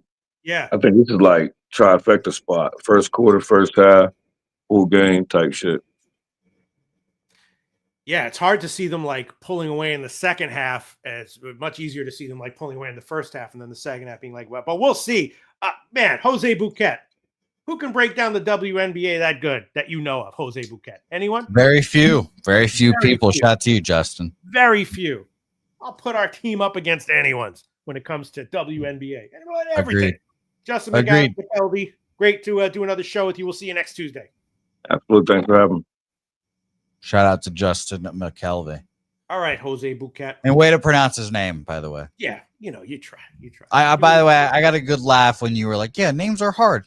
Names are hard. They are fucking hard. You know what I mean? Especially when you got, laugh. that's the only thing you have to think about. They're not. You got 800 million other things going on in your head at all times. Sometimes you miss a pronunciation here and there. I have a very funny story about pronunciation. I don't want to say on the air, but it's because it's so embarrassing when I first started doing videos. I'll tell you one day. It's like, it's like so embarrassing that I can't admit it on air, but I'll tell you off air. I can't wait to hear that. It's Pete, a good one. Let's recap our action here. And I'm excited, Pete. You're going to Who Bangin' Fest here in 9 days, huh? Yes, I am. That's going to be exciting. I hope you take pictures with our boy Nasty Nate and company. It's like when people, it's like in the mafia, when they invite you to something, there's a 70% chance you're going to get made, 30% chance you're going to get whacked. I don't know what's going to happen.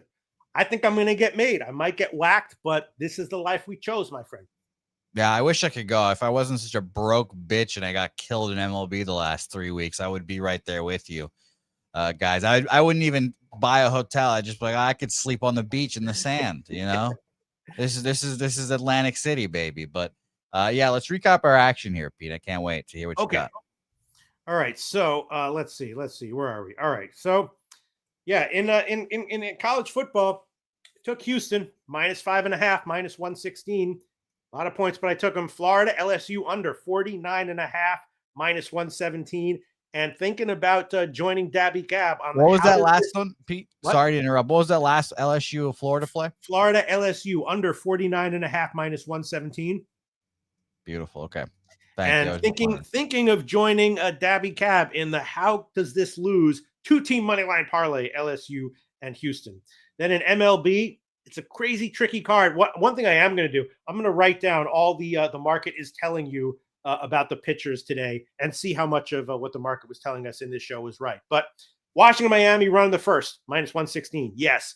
Warren over 15.5 outs, +142. Market is telling us that is a bad bet. I'm a sucker for doing it, but I did it.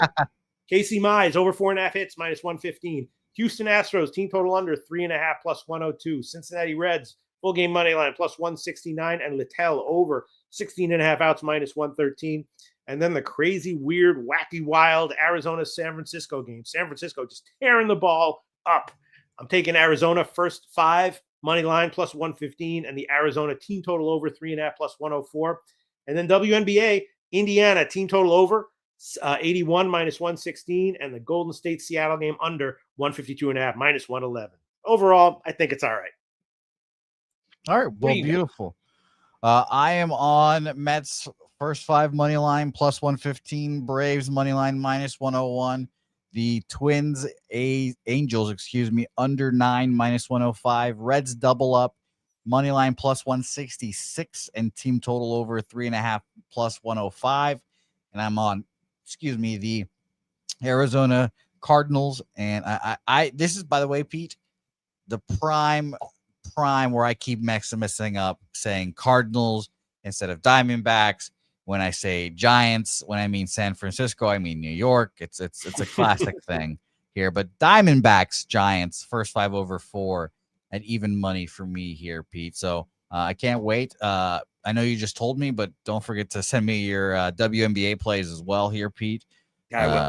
Please and thank you. But it's going to be a fun day. Shout out to everyone watching in here. Our guy Nasty Nate, Justin, thank you for jumping on here. Talk Sports with JT, Dabby Cab in here as well. Dabby Cab, send me your college football plays as well if you're still watching. Brandon Cummings, all you guys that are members here, we appreciate you guys. Remember, there is a new tier of membership, gold, silver, bronze here. So if you can become a new gold member, come join up. It helps the channel out very much. And don't forget, we have a lot of good stuff going on at Pub Sports Radio, including that old Pub Sports Radio Cappers contest, which you can still join. You know, you're a week down, but you can still join. You can't join the Survivor Pool, obviously, but you can still join the Cappers contest here, I believe. So please join.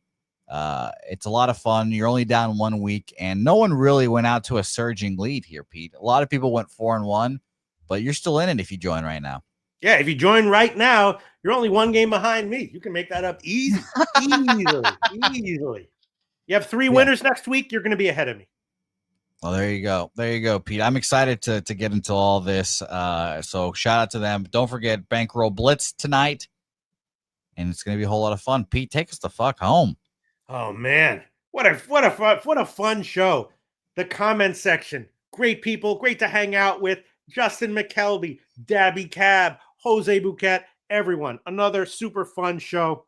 I'm going to track to see what the market is telling us about all these Pritchard props, and I'll come and tell you next show, Jose Bouquett, how it actually turned out, because they're definitely telling us they're having some strong opinions on pitchers who are likely to pitch well or likely to not pitch well. We'll see you all next Tuesday, everyone.